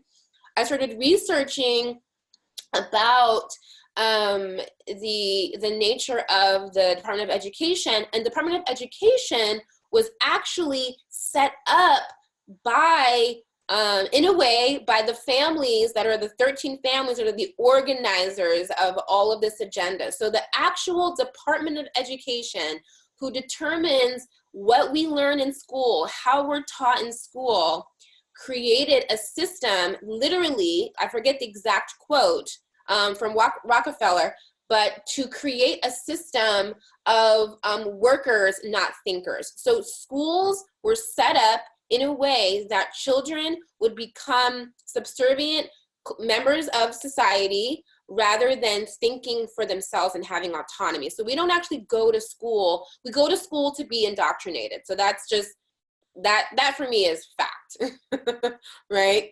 I talk about the Being a Good Person program. That's part of religion. I talk about the false narrative of self-improvement, right? Comparison, consumerism, harmful mass-produced products. I mean, there's so much of them, right? White supremacy, racism, right? I mean, it just goes on and on and on, right? Gender normatives, right? All of that stuff, right? Being a cog in a wheel. Yes, all of that. Narrative around gender, like men being men. There isn't enough, lack, fluoride in the water. Okay, perfect. You guys understand where I'm coming from, what I'm talking about. Taming sexuality. Anyone who's taken my classes on sacred sexuality, you know, I talk a lot about how our sexual energy is our creative life force energy. So all of these things, in a way, are where our energy is harvested in a way that is not optimal for us. So why do you think that why would our energy need to be harvested? I'm going to partially let you all teach this class today. Why would our energy need to be harvested? Why would our energy need to be harvested? This might be obvious or may not be, maybe a new concept to you all. So someone else can have more power, right? We're powerful, right? What we pay attention to grows, right? If we don't have the energy, we can be easily manipulated to feed these beings the matrix. Okay, so that's why I was like, I don't know how deep I'm gonna go, but I'm gonna go there. So here's the thing. We live in a co-creative reality. So what does that mean? That means that part of the agenda is that they're going to feed us ideas about the future timeline, the future reality that they want to create, because they know that they can't create it without our creative energy. They need our sexual and creative energy in order to create these future timelines. So they have to harvest our energy to get us to create their agenda. So that's the ironic thing. We do create our own reality, but because we are being harvested and we're making choices and we're making decisions that we're not even aware of, that we're reinforcing the same agenda, the same paradigm, the same reality, we are giving our energy away to creating the very, very thing that's keeping us enslaved, right? So that's why they need our energy, because our energy is the battery. It's literally the battery source that gives life to everything. And so what we're seeing now as part of ascension and part of the awakening is people that are breaking away, and they're saying, it literally is like the movie The Matrix. They're saying, I'm not going to create that reality anymore. I'm not going to give that reality any energy. So think about it like this, and I've said this many times. If you're pushing against something in a vibrational reality, there's no such thing as being against. So whether they get your energy because you are in positive agreement with their agenda, or if they get your energy because you're directing hate and anger at that agenda, either way, you are giving it life. You're fueling it. So the method that I always talk about in shifting away from this old reality is to give your energy to what you do want. So we have to withdraw your energy from these systems, and you have to focus your energy on creating the new, so much so that there's no energy to give the old systems life. If we were to all collectively revoke our energy, right, from these old systems, they would collapse. And that's just basic metaphysics, right? But there have been enough people that have been caught up in these systems, again, whether it be the first level of just completely unconscious, you don't even realize that you're part of a system giving it energy, or the second level where you kind of awaken and then you're angry, and then you're an activist, but you're an activist who's against things. You're an activist from a self-righteous place, from an angry place about proving something wrong, right? You're still on the level of you're still being controlled. You're still giving it energy. Okay, so we kind of have like a base core understanding about just the nature of like this reality system and this this way that we're sort of caught in this thing, right? Now, here's the interesting thing, and I've known about this for a while, but I decided to kind of like do a deep dive and do a little bit of research about these more covert mind control programs. And it's interesting is that there's actually so much information out there right now about the covert CIA operations, things like Project Monarch, things like MK Ultra, that is not, it's not even a conspiracy theory idea. It's acknowledged at this point that the CIA created this program in the 1950s that is referred to as MK Ultra. There are a lot of whistleblowers online that talk about the MK Ultra program. A lot of people talk about the fact that they didn't know that it was nefarious at the time, that they just thought that it was a program that they were going to use to sort of like entrain people, and they were doing this research about the mind. They were doing things like alpha programming and all this kind of stuff. But what they were doing is they were doing things like using LSD. They were drugging people unknowingly. They were using hypnosis. They were using deprivation tanks. They were using electroshock therapy. And some of the people that were involved in the program volunteered. Some of them were volunteered under coercion. Some of them had absolutely no idea that they were involved in these programs, but these were all defense programs. These were all programs that were supposed to help us to have options to, fight against other countries that were trying to infiltrate us, right? And the thing about specifically about the Project Monarch and why this one is like super interesting for a lot of people is that this whole movement of the Me Too, especially where there's a lot of children that are in the entertainment industry that are coming out that were saying, I was sexually abused as a child, I was subjected to intense trauma, I was inflicted all these sort of mind distortions as a child, is because the specific way that this Project Monarch works is that you program a child from very young to the point where they disassociate their personality, and now they have a controllable personality.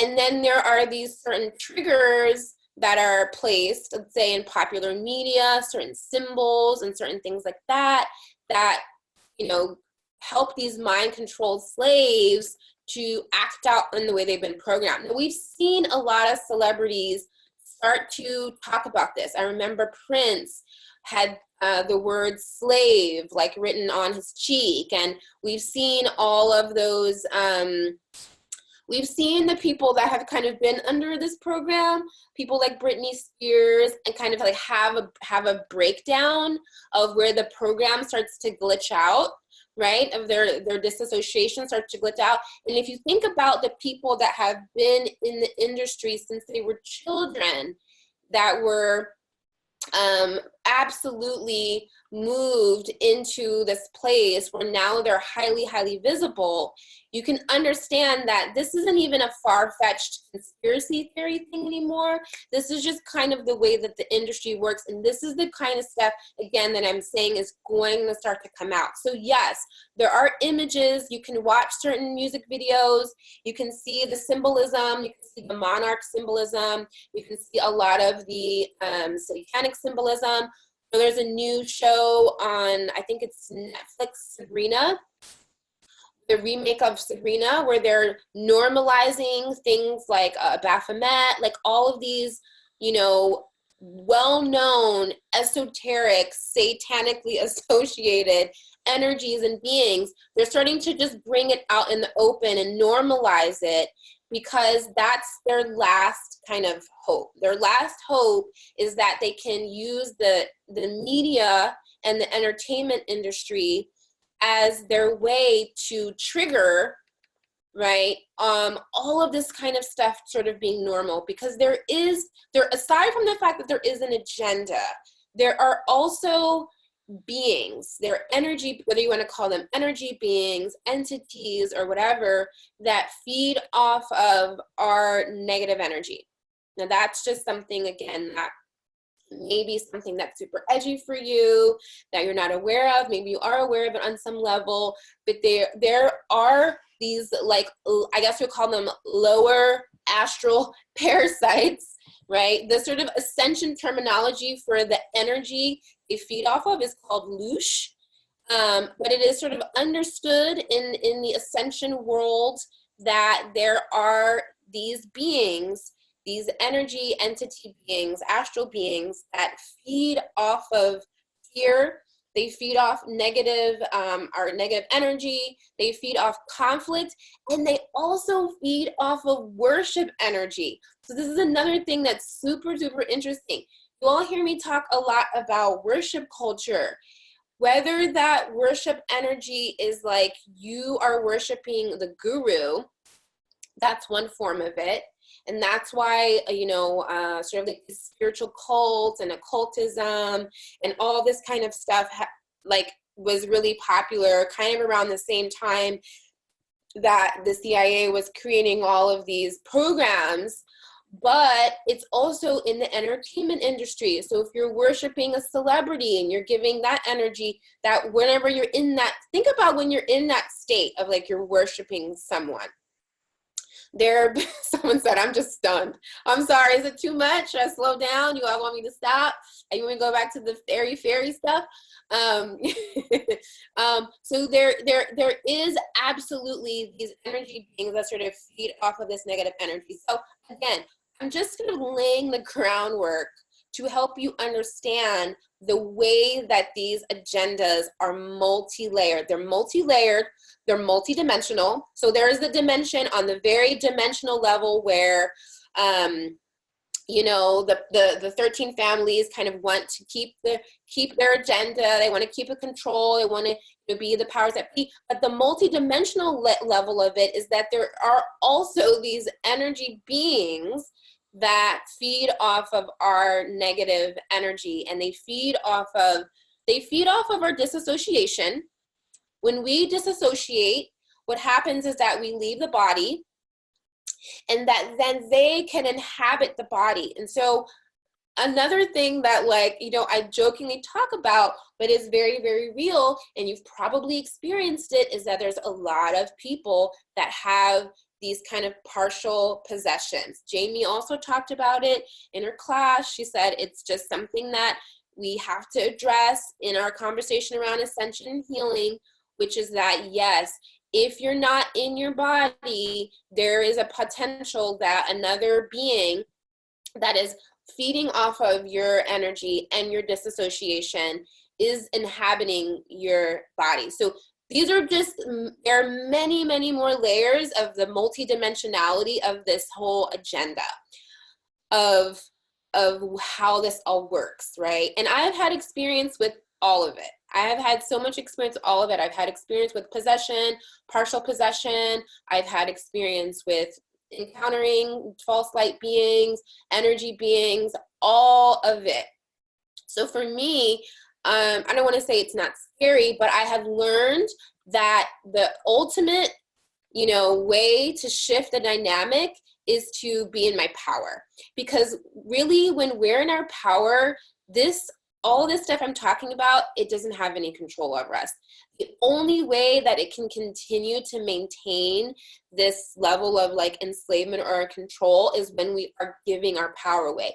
So again, on another esoteric level, right? It's like, okay, well, where does the soul play into all of this? So we live in a free will universe, live in a free will reality. We incarnate into this reality with understanding that there is free will. And free will means that no other being is allowed to impose any sort of agenda on us against our free will. So what happens is that the way that this agenda is set up is that we give our free will away. And this is why so much of the programming is so blatant. It's so in your face. It's so overt. This is why there is so many like, what is it called? Like music award shows where there is literally like satanic rituals being done on stage. People are watching it. They're cheering and everything. It's because if you're seeing it and you're co-signing it, you're literally giving your free will permission to give your energy to this machine. And then it's not about fault, but it is about accountability. You're accountable for the part of your energy where you're saying yes to this, where you're giving it life, right? So this is something that we have to understand. We have to start to understand the way that we've compartmentalized our life, where we're like, oh no, that's just entertainment. It's not a big deal. It's not that serious. Like, you know, it's not that intense. But again, it's about continuing to deplete our sovereignty, continuing. So 1 minute it's just that, and we don't see how that's connected to the way that we are volunteering to be under coercion. So we're basically saying, yes, coerce me, mind control me. And again, it's all sort of like under the premise of like, oh, it's just entertainment. It's not that big of a deal, right? So again, much of this stuff is done in a compartmentalization way. And much of the program that is done is, it's not, you know, no, most of us haven't experienced satanic ritual abuse. So obviously those are the extremes. But how it shows up is in these more subtle stages of programming, that go on and on and on over a long period of time that we are not as aware of, because it is so covert. It isn't the obvious things. It isn't, you know, that you were drugged with LSD and subjected to electroshock therapy. That's obviously that's the old sort of extreme model of what I'm talking about.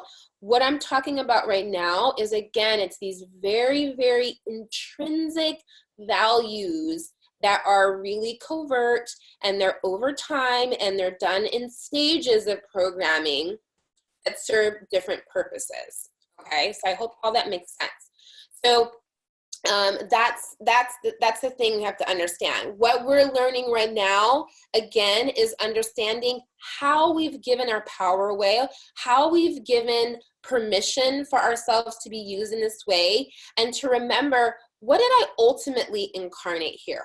I ultimately incarnated here because I have a mission, because I have an intention, because I have sovereignty, because I have free will, and it's time for me to move out of that agenda, stop allowing that agenda to play a part in our life, and to keep choosing our own sovereignty, keep choosing to be in our body, because there is a whole, you know, again, there is a whole nother reality of people that are ascending, that are upgrading their body, that are up-leveling their DNA, and on a cellular level, they are bringing more of these light codes and these activations in their body. And what they're able to do is they're able to basically exit the matrix.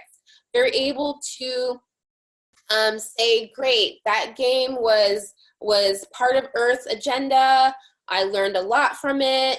It's not about good guy versus bad guy anymore. And this is why, for me, I can talk about it in a very light way, because I'm not coming from a place of fear. I'm not coming from a place of like, I'm hiding at home from the Illuminati, right? It's an understanding of like, this is the agenda that we've been coming out of, that's been going on for thousands and thousands of years. And we're exiting that now, but we have to know how to do that. So this is what I'm going to be talking about today. And I know that we are obviously, our time is all off with what we have left. So anyone that needs to go move on with their day, totally understand. But this class is going to go a little bit longer, probably I would say about 20-30 minutes if I can wrap everything up. with my notes, but I want to give you, obviously, because I'm a practitioner and an energy worker, I want to give you some concrete tools. Now that you have the context of all the things that I'm talking about, I want to give you some concrete tools for the how. How are we going to exit the matrix? How are we going to shift out of this paradigm? Now that we're willing to look at it. If you think it's just something that's minor and doesn't really affect you, and that's just, you continue to compartmentalize it, you really are not going to think that it's something that you have to address, right? You really do have to address it. It's, no one's going to come in and free you from the mind control programs that have been impacting you. You know, you really, it is your free will choice as a sovereign being that you have to decide that you're not willing to play in that realm anymore, and take your sovereignty back and reprogram, and to basically step into the new reality, which is that that agenda does not control you anymore, right? So that's really where for me, my work, I think, starts for a lot of people. But again, I do think it's important not to sort of breeze past any of that, and to really name all of those things so that we can, you know, step out of that agenda. So again, what I want to talk about next is the way this functions in the real world, right? So, you know, not that all of that isn't the real world, but again, because it's such a trickle down effect, how does that affect you in your sort of like day-to-day life? So the way that affects us in our day-to-day life is the things that we become compliant about. So because of this agenda that's running, right, of giving our power away, of not making choices from a place of being conscious, or making choices from places that are, our psychology is already mind controlled. Our psychology is already that we're not enough. Our psychology is already that we are on social media to get likes. We want to be likable, you know. So those are some of the programs that I'm talking about that affect our day-to-day life and affect our relationships and the choices that we make. We are under compliance in a way that it affects our livelihood, really, at the end of the day. So in studying this and researching this, there are people who do things that work in the work as compliance professionals. People like salespeople, people in advertisement, people who do fundraising, cults, right? They're very, very familiar with the psychology of the way most people's minds are working, and they utilize these specific weapons of influence. And I'm calling them weapons because they're psychological principles. They're fundamental tactics. These are tactics. They're not accidental things that are used. They're absolute tactics to influence and manipulate people. And until you're aware of them, you are susceptible to them. So I'm going to talk about some of those weapons of manipulation now, and weapons of influence, right? And again, the thing about them is that this is an automatic response where we are compliant when we're not thinking about things. Again, think about where we are right now. It is Christmas time, right? Think about how many times you go along with something just because you feel obligated and you feel compliant, and you have no idea why you're going along with it. Why are you buying everyone Christmas presents? You know, why are you doing this? Why are you doing any of these things that you've never actually consciously chosen? You've just been compliant, right? So one of the first ones is reciprocity. So the way that reciprocity compliance works is this is the idea of someone doing you a favor, something that was not necessarily requested or invited. And when someone does you this favor, you feel then obligated or in debt to the giver. Now, the example that I found for this was, think about Hare Krishnas. I don't know if you ever come in contact with them, but the way that they do this is to give you a flower, right? This is a technique that they use.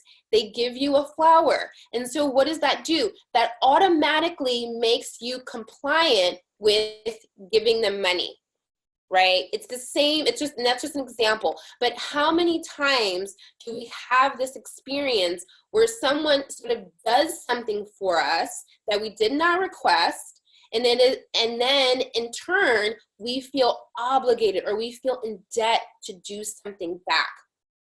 Right? And it is a way that we feel very uncomfortable saying no, right? To that sort of unspoken request of someone wanting something, right? And this happens a lot of times actually when you travel abroad. Someone will sort of like give you something or do something for you, and it is a way to make you compliant to get you to do something back, right? And again, these are subtle forms of mind control, subtle forms of manipulation and coercion. But because the psychology is that we just go along, and this falls into the like, I just want to be a good person program, as I see it, that we, someone said the unofficial tour guides, right? This falls into that program of just like, why I want to be a good person. Like, oh, it's okay, I'll just give them money. And it's not about not wanting to give people money. It's not about not wanting to do something. It's about where is it coming from though? Is it coming from a place of reinforcing the program of just going along, of just being compliant? And again, this for me is why it falls into the realm of more of the sort of mind control realm. The next one is commitment and consistency. Now, the way that this indoctrination works is because, again, on a psychological level, it's understood that we want to be consistent to ourselves. We want to be consistent to others. It's psychologically understood that humans want to be consistent. They find that people who are more consistent are more trustworthy, right? And they're more honest and they're more stable. And when you behave consistently with your thoughts and belief. Now, the way that this indoctrination works, again, understanding that mind control is a process, the way that this happens is that one idea is introduced one step at a time, right? Because if you think about the idea of consistency, once you accept the first step, then the next step, and then the third step, and then before you know it, you're going along and you have just basically fallen into the process of, I just want to be consistent. This is, again, why it's so difficult for people to make changes. Because if you've been going along with something, you've been going through the motions, you've been in autopilot, and you're just being compliant with very subtle steps, one, the next. Now, this is like something that happens very often in relationships or in your job. You kind of get to the point where you just like, you find yourself all of a sudden, you don't realize it because it wasn't all at once. It was in these consistent steps that you were being asked to take. All of a sudden, you find yourself going down a path that's really not ideal for you. The next one is social proof. Now, the example of this is if you're, let's say, in a gym and the alarm goes off, and for no obvious reason, there's no danger, right? But people, for whatever reason, all follow what everyone else is doing. This plays into the program of trying to fit in, wanting to just fit in, wanting to just go along, right? Now, the principle of social proof is used extensively.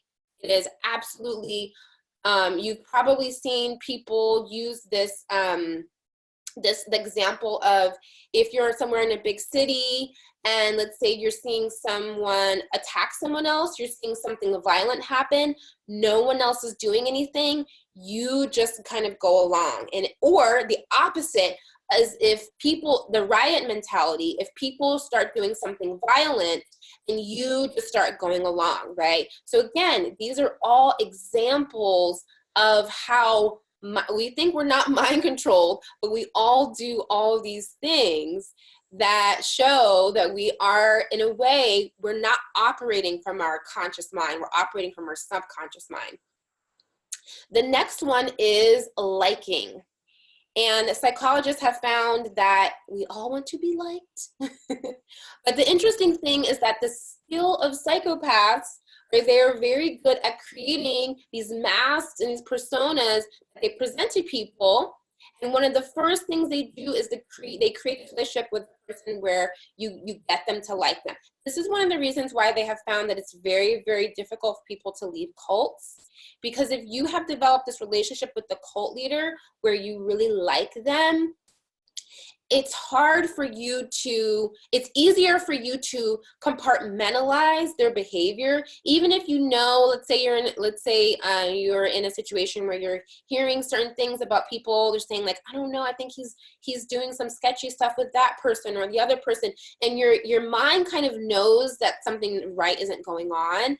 It's easy to compartmentalize those things because we for some reason think that liking someone means they're a good person, right? It's the same thing of like, we think of someone, you know, we like their music, or we like how they dress online. We see it on social media all the time. You know, we like certain people and we automatically think that means that they're a good or moral person. Liking someone actually does not equate to anything other than just we like them, right? So, and the association part of the liking is, think about the power of the cosign. Think about the power of like, you know, if someone that you like, you know, let's say a celebrity or a well-known person likes the product, well, you obviously you like it too. We don't see this as a form of mind control, but it is another subtle form of compliance where we give credibility to something just because we like someone, right? The next one is authority. Authority is a very obvious one. It's obviously one that's been programmed in children since school. And this idea of authority is that someone outside of us knows better than us. There's the example of doctors, the example of the police, obviously, government, teachers, even our parents. And there's the system within authority is reward and punishment. So we do more, when there's an authority figure, we do more of the behavior that's going to get us more of the reward, and we do less of the behavior that's going to get us the punishment. And again, just another subtle form of mind control compliance that is like in our psychology that I know you can probably think of so many examples where you've gone along with an authority, even if it's someone like myself that you're like, well, I totally trust her because I like her or whatever, or she seems like she knows what she's talking about. You know, it's like we go along with it because I think in a way we go into autopilot, we go into the unconscious. And again, the unconscious is the part of us that just goes along with the program. The last one is scarcity. Scarcity is this tactic of, you know, you don't want to lose out on something. So the way that, you know, salespeople, for example, you know, they're like, well, you know, get it while supplies last, or they, you know, they do this thing where they say, you know, limited time only, or they, you know, they do this other thing where they create a sale where they, you know, they actually raise the price and they say, but it's on sale for this much, right? Or if you buy two, you get it for this much. And you don't, this feeling of like not wanting to miss out on something, or FOMO, whatever they call it, is part of the scarcity program. All of these things are examples of how we react from a place that is not choosing from, someone said Black Friday as an example. You know, you just find yourself, for whatever reason, you don't even know why, you find yourself shopping online and it's Black Friday, right? You're just like, I just need to get something. So these are all subtle ways, right? And they're not exotic things. These are very mundane things in the human experience of just things that are like inner little influences, social psychology things, right? And I'm not talking about like Manchurian candidate style brainwashing where we're like serial killers. It's just small things we do every single day where we are giving our power away to being controlled by a system where we're not actually choosing from a conscious place, right? So what can be done? What can be done with all of these influences, right? So there's a couple things that can be done. First, you have to learn to cope with these signals, right? You have to learn to observe your behavior and how you are being influenced both by your mind and by your emotions. Now, if you think about it, think about for a second, you're just going to do a little inner inquiry. Think about the last time where, you know, in the list of things that I've named, right, of the like those different sort of like, you know, weapons of influence, think of keeping those in mind, whether it be, you know, being liked or lack or, you know, any of the other ones, right? Any of those kind of propaganda value systems. Think but from a place of truthfulness, right? Because I did this with myself and I was like, oh, totally, like my shopping habits, right? Um, so think about how you make choices. Think about this for now. Think about what you watch. I'm not a big TV watcher, so this one's not good for me. Think about shows you watch. Think about music you listen to. Think about where you shop, right? And think about where you can see. It doesn't mean it's good or bad, just looking at it. Think about where you've blindly, without questioning it, where you have just gone along with something, right? And I'm sure we can all think of an example, but maybe you all want to share some of them. Think about recently where you can just say, oh, at work, right? You just want to be what you want to be liked. You want to be consistent, right? Working hard at a job because that's what's expected. Absolutely, right? Even though your body may be giving you messages that this is not right.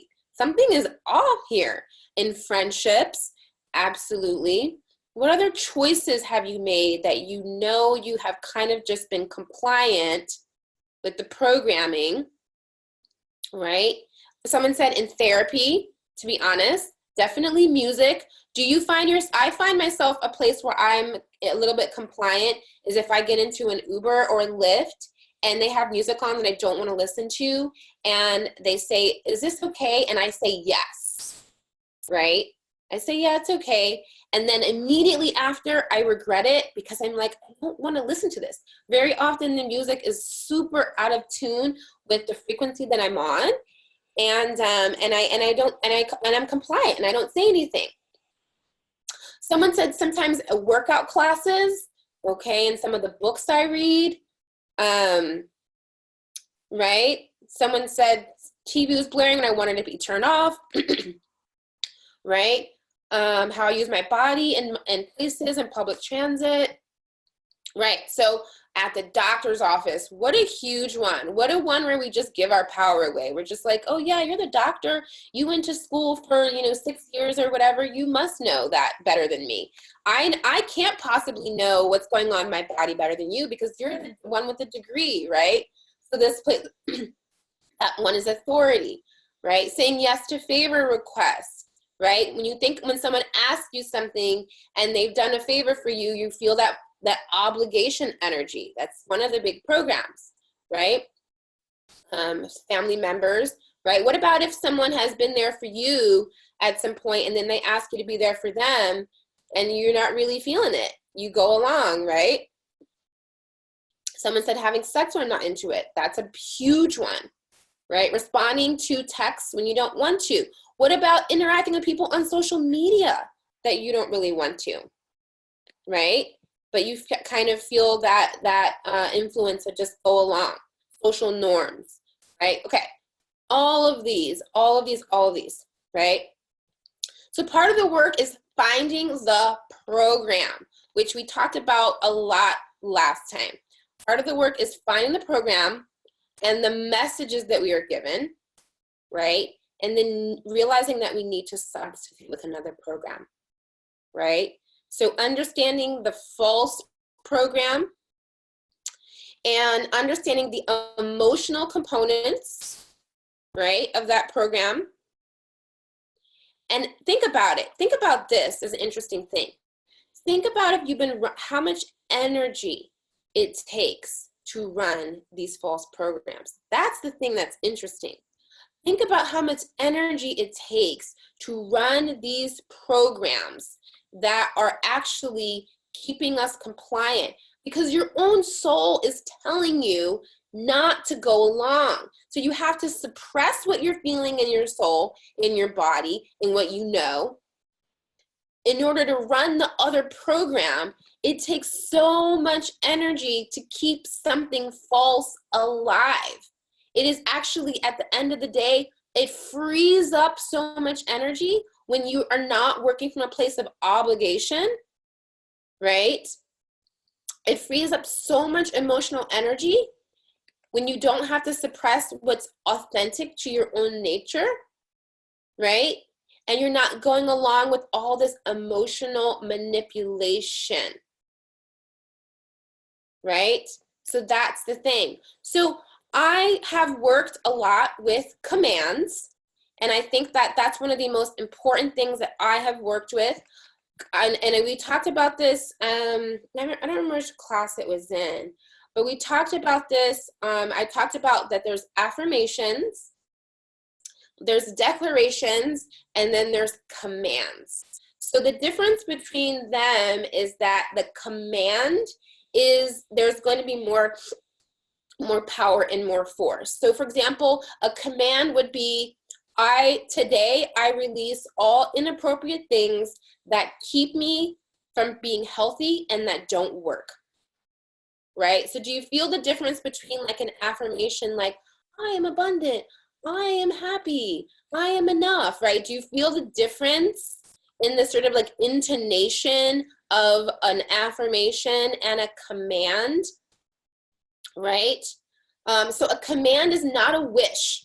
It's not I wish I'm enough, I hope I release my self-esteem issues. A command is a very, very clear choice that you're making, and you are giving yourself permission, right? I release anything that defines who I am.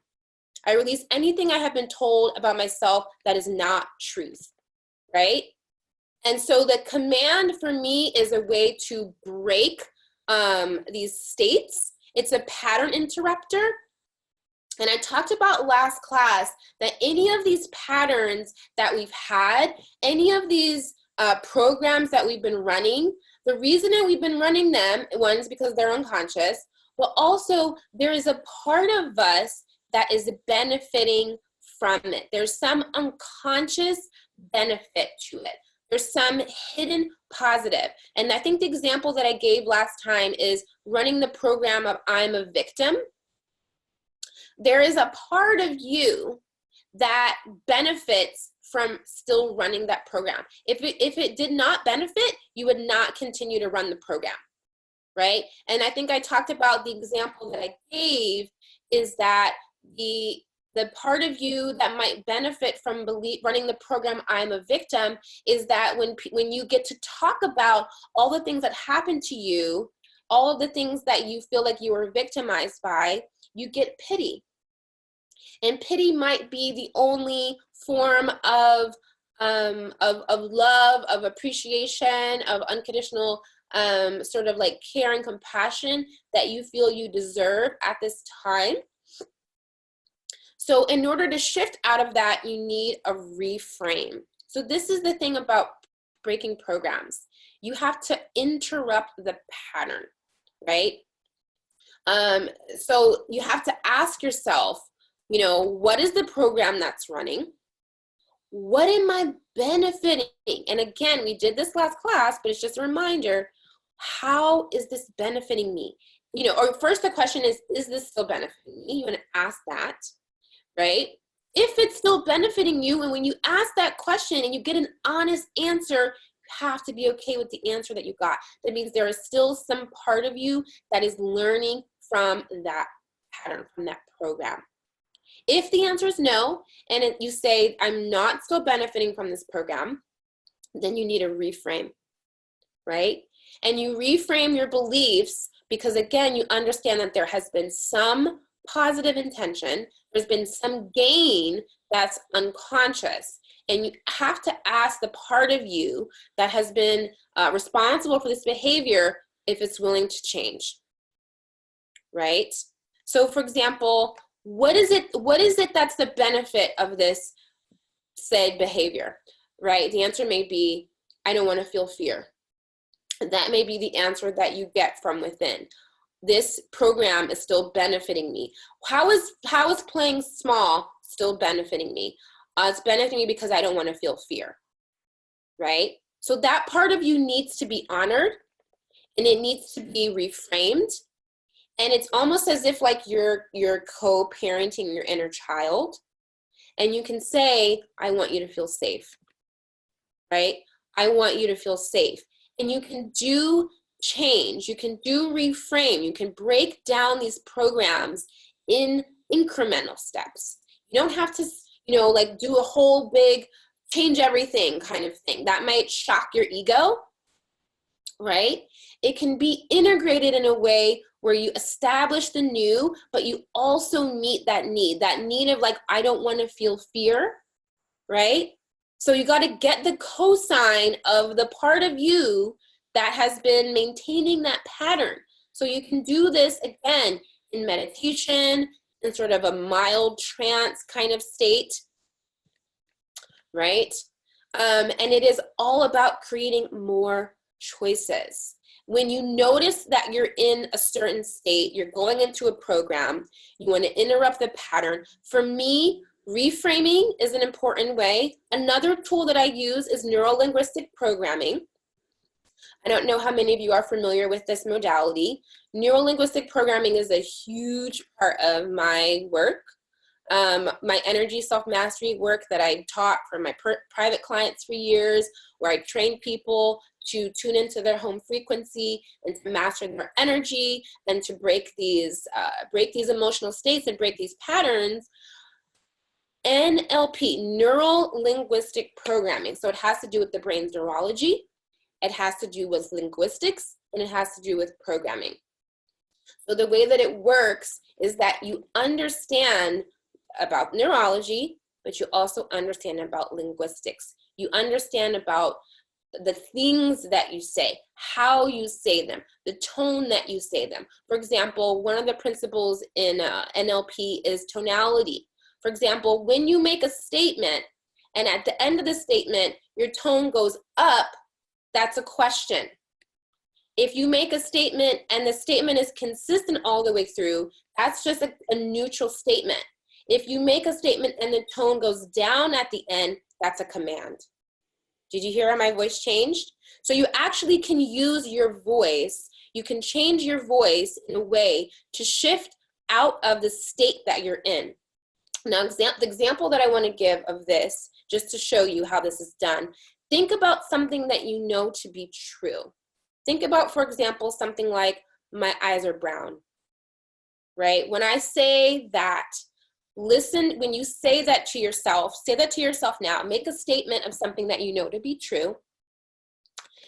See the tonality of that statement, right? Notice the inflection.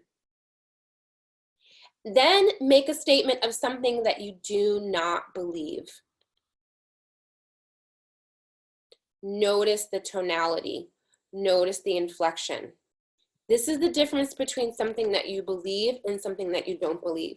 So in understanding the NLP of your own beliefs, your own programs, you can shift out of this state by changing your voice, by changing the way you're saying something, by changing the tone of how you're saying it to yourself, by changing the inflection. And by noticing the way that you talk about things. Obviously, I talk a lot about codifying your words, how you say things to invoke truth, right? But, and NLP is such a deep sort of like energy modality. I can't obviously cover it all, but if you have not dove into that world of neuro-linguistic programming, it is a super important statement that way that you can learn to make statements in a way that you command, right, the truth, for you to believe the truth of something that you are needing to reprogram, right? And then the last two things that I want to mention about programming, I would be leaving the biggest part out for me if I didn't talk about plant medicine. For me, flower essences and aromatherapy and scent are some of the biggest tools that I have utilized when it comes to reprogramming. And again, I think I talked about it briefly last time, but I don't think I mentioned flower essences. And the thing about flower essences, so scent, obviously, I think I talked about scent, and I talked about how the brain, the part of the brain, the limbic part of the brain that's connected to our emotions, that's connected to memory, is also the part of our brain where we process scent. So you can use scent to be a reprogrammer. Resonance Apothecary, every single thing I make in Resonance Apothecary is about creating a new state, is about a new emotional state, is about a new programming, is about pattern interruptions. That's why you have it in a spray bottle. That's why it's not, you know, you have all these different delivery systems that you can utilize so that when you are doing this new programming, you have the scent with you that you're working on, whether it be ascension or abundance, or, you know, whatever the state is that you're working on, grounding. You have the scent with you. I've created these formulas, highly specific, highly encoded with information. Someone said, I use letting go to support me leaving my job. It's so funny, that letting go scent, a lot of people love that. And it's not something I kept in the store, but maybe I'll have to revisit bringing that one back. Okay, so scent is good for that. Flower essences, the reason why I also include flower essences in my blends is because flower essences are homeopathy. This is a little bit different than aromatherapy. Homeopathy is a much more subtle medicine. It's a much more vibrational medicine, and it is more attuned to the etheric and to the emotional body. So you're making these shifts and these changes on a more etheric plane, on a more emotional body sense. That way, that's why some people interact with flower essences and they don't feel anything, because if you're not attuned into being able to feel into those more subtle states, then you might not notice a shift. But for me, flower essences, the reason why I like them is because they're highly attuned. They're like a little micro mini tuning fork. If you have something super, super specific that you're working on, right? So for example, there is a scent that I have that is called Clairvoyance. I don't think it still have it in the shop, but there is a flower essence that's used in it that is specifically dealt with not being fooled by things that look good on the outside, but like this idea of fool's gold, right? Like not all that glitters is gold. And for me, this was a really important tool, because someone that that works, you know, I do work in the matrix because I work online, I work in social media, right? I have one foot in the matrix, one foot out, right? And this is so that I can be available to people who are transitioning, right? In order for me to have that high level of discernment of people that I come in contact with and that I interact with that are not who they say they are, that have created an online persona, that are not really working in integrity or working in their own like ecology within themselves, I need to have that level of discernment to be able to tell this person is not who they say they are, right? So again, this is a really highly specific thing. So when I make these scents for Resonance Apothecary, I need to be able to fine tune, because most of the stuff that I'm working on for myself right now at this point is fine tuning. It's really working with those really, really subtle kind of karmic lessons. It's not some of the more bigger energetic vibrational shifts. It's the really, really subtle things. So I need to be able to like get that specific attunement. Flower essences are that. I'm going to be talking a lot more about flower essences next year. I'm going to be bringing more information in about them, because I've been guided again to sort of talk a little bit more about that. So, all right. Now, the last thing, I feel like I've been going for a while, and I'm curious how you're all feeling.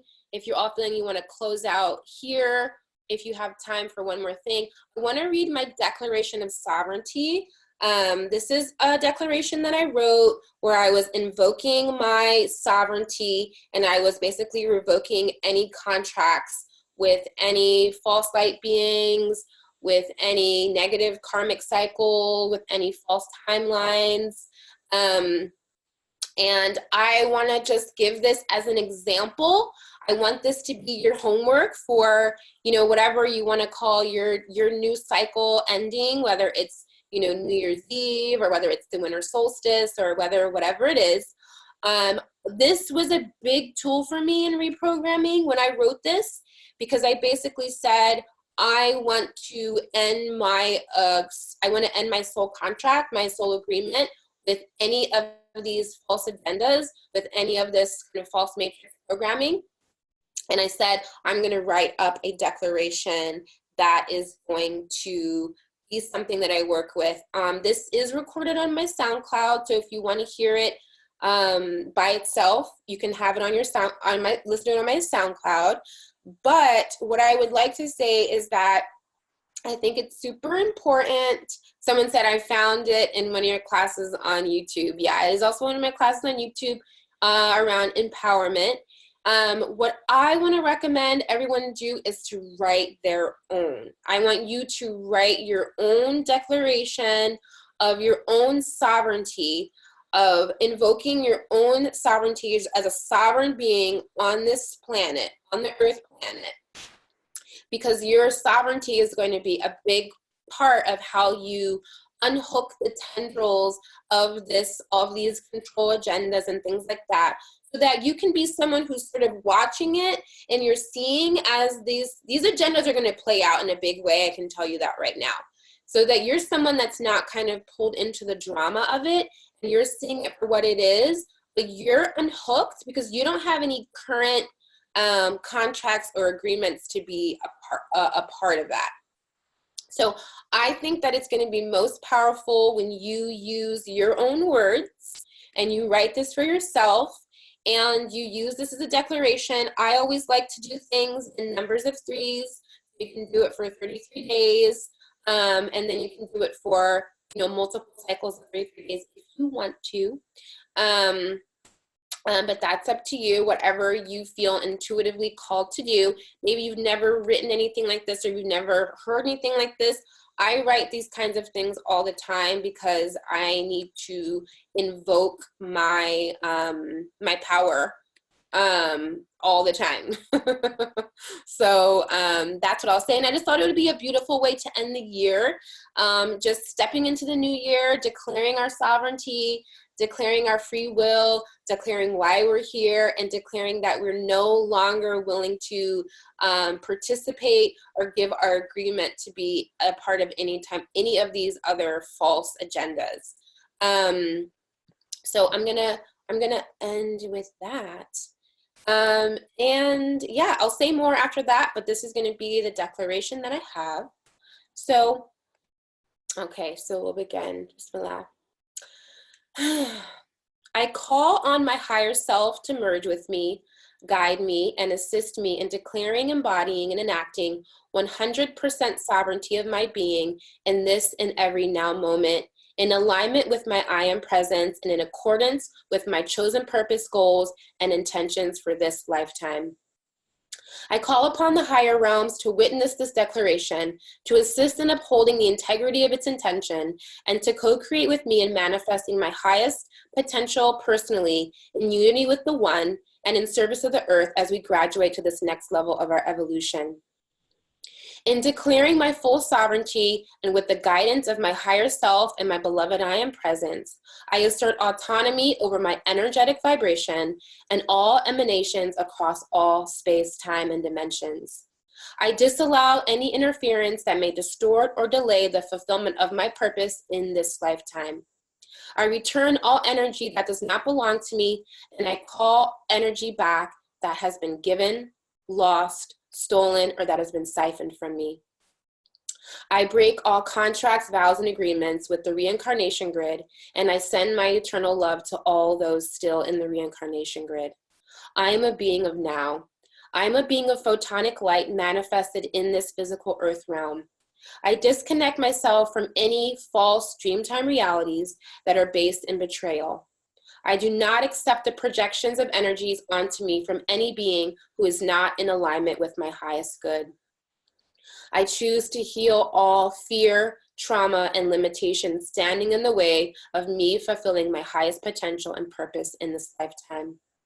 I ask that my higher self and my I am presence direct my healing such that I embody and offer the optimal vibration in any circumstance, that I fluidly evolve according to my path and purpose, that I awaken to and regain all the memories and gifts held in my body, and that I integrate the healing, its lessons, and its energy in the most beneficial way possible.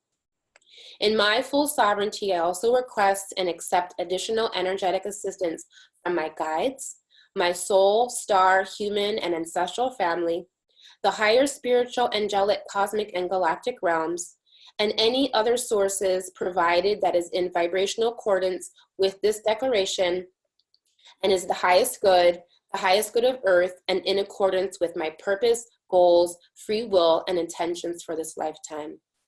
I ask that this declaration be entered into the earth's Akashic records so that I have declared my beloved I am self present.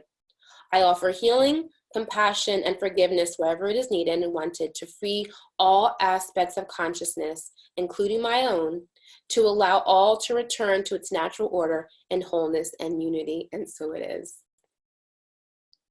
So you all can hopefully feel the level of potency and the level, it's like bringing me to tears, because I remember when I started working with this, and I felt so much chills, so much goosebumps, and so much just truth in the parts of me that were breaking away when I forget who I am, when I forget my I am presence, when I forget that, you know, we all have these moments where we just, for whatever reason, sort of like temporarily fall asleep, even if we fall asleep in a false reality that like seems very beautiful on the outside, but it's like it's steeped in illusion and falsehood, you know. And for me, it's not just about creating a more comfortable illusion. It's about being in alignment with my soul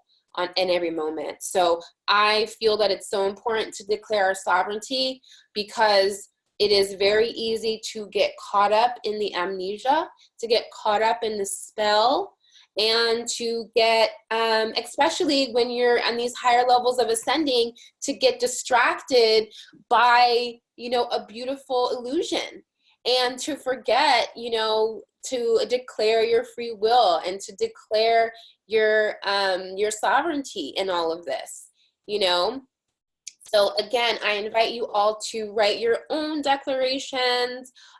Feel free to borrow parts of that feel resonant with you, as well as any other specific things that you know that you need to invoke, and to use that invocation to declare your power that is already yours, and to awaken that power within you, so that whatever comes down the timeline, whatever is going to happen in this new, we have no idea what's about to come. I feel like it's going to be really intense, and a lot of the things and all the things, your life might completely fall apart. You know, everything that you know may fall apart. Everything that you think you know may come up to be challenged. But if you have invoked your sovereignty, your free will, you know who you are and you're powerful, you're going to be fine. You're going to be better than fine. You're going to be absolutely empowered, because you're connected to source and you're connected to God. And you're not separate from the creative power of this universe, these universes. And we have ultimate ability to create the most beautiful and honest and authentic expression of life that is possible. So I love you all so much, and I will see you all next year. Thank you all for being a part of my journey, and I love you all so much. Thank you all. Thank you. And I can't wait to see you all next year and be with you all again. We'll be beginning the next year with my dear friend, sister, Hey Fran Hey, and we will be doing a master class on how to tap into your home frequency. And we're going to be staying in this frequency of love and compassion and joy and fun and just sweetness and beauty and power. So I love you all. And thank you so much for being here, for co-creating this reality with me. Thank you. Namaste.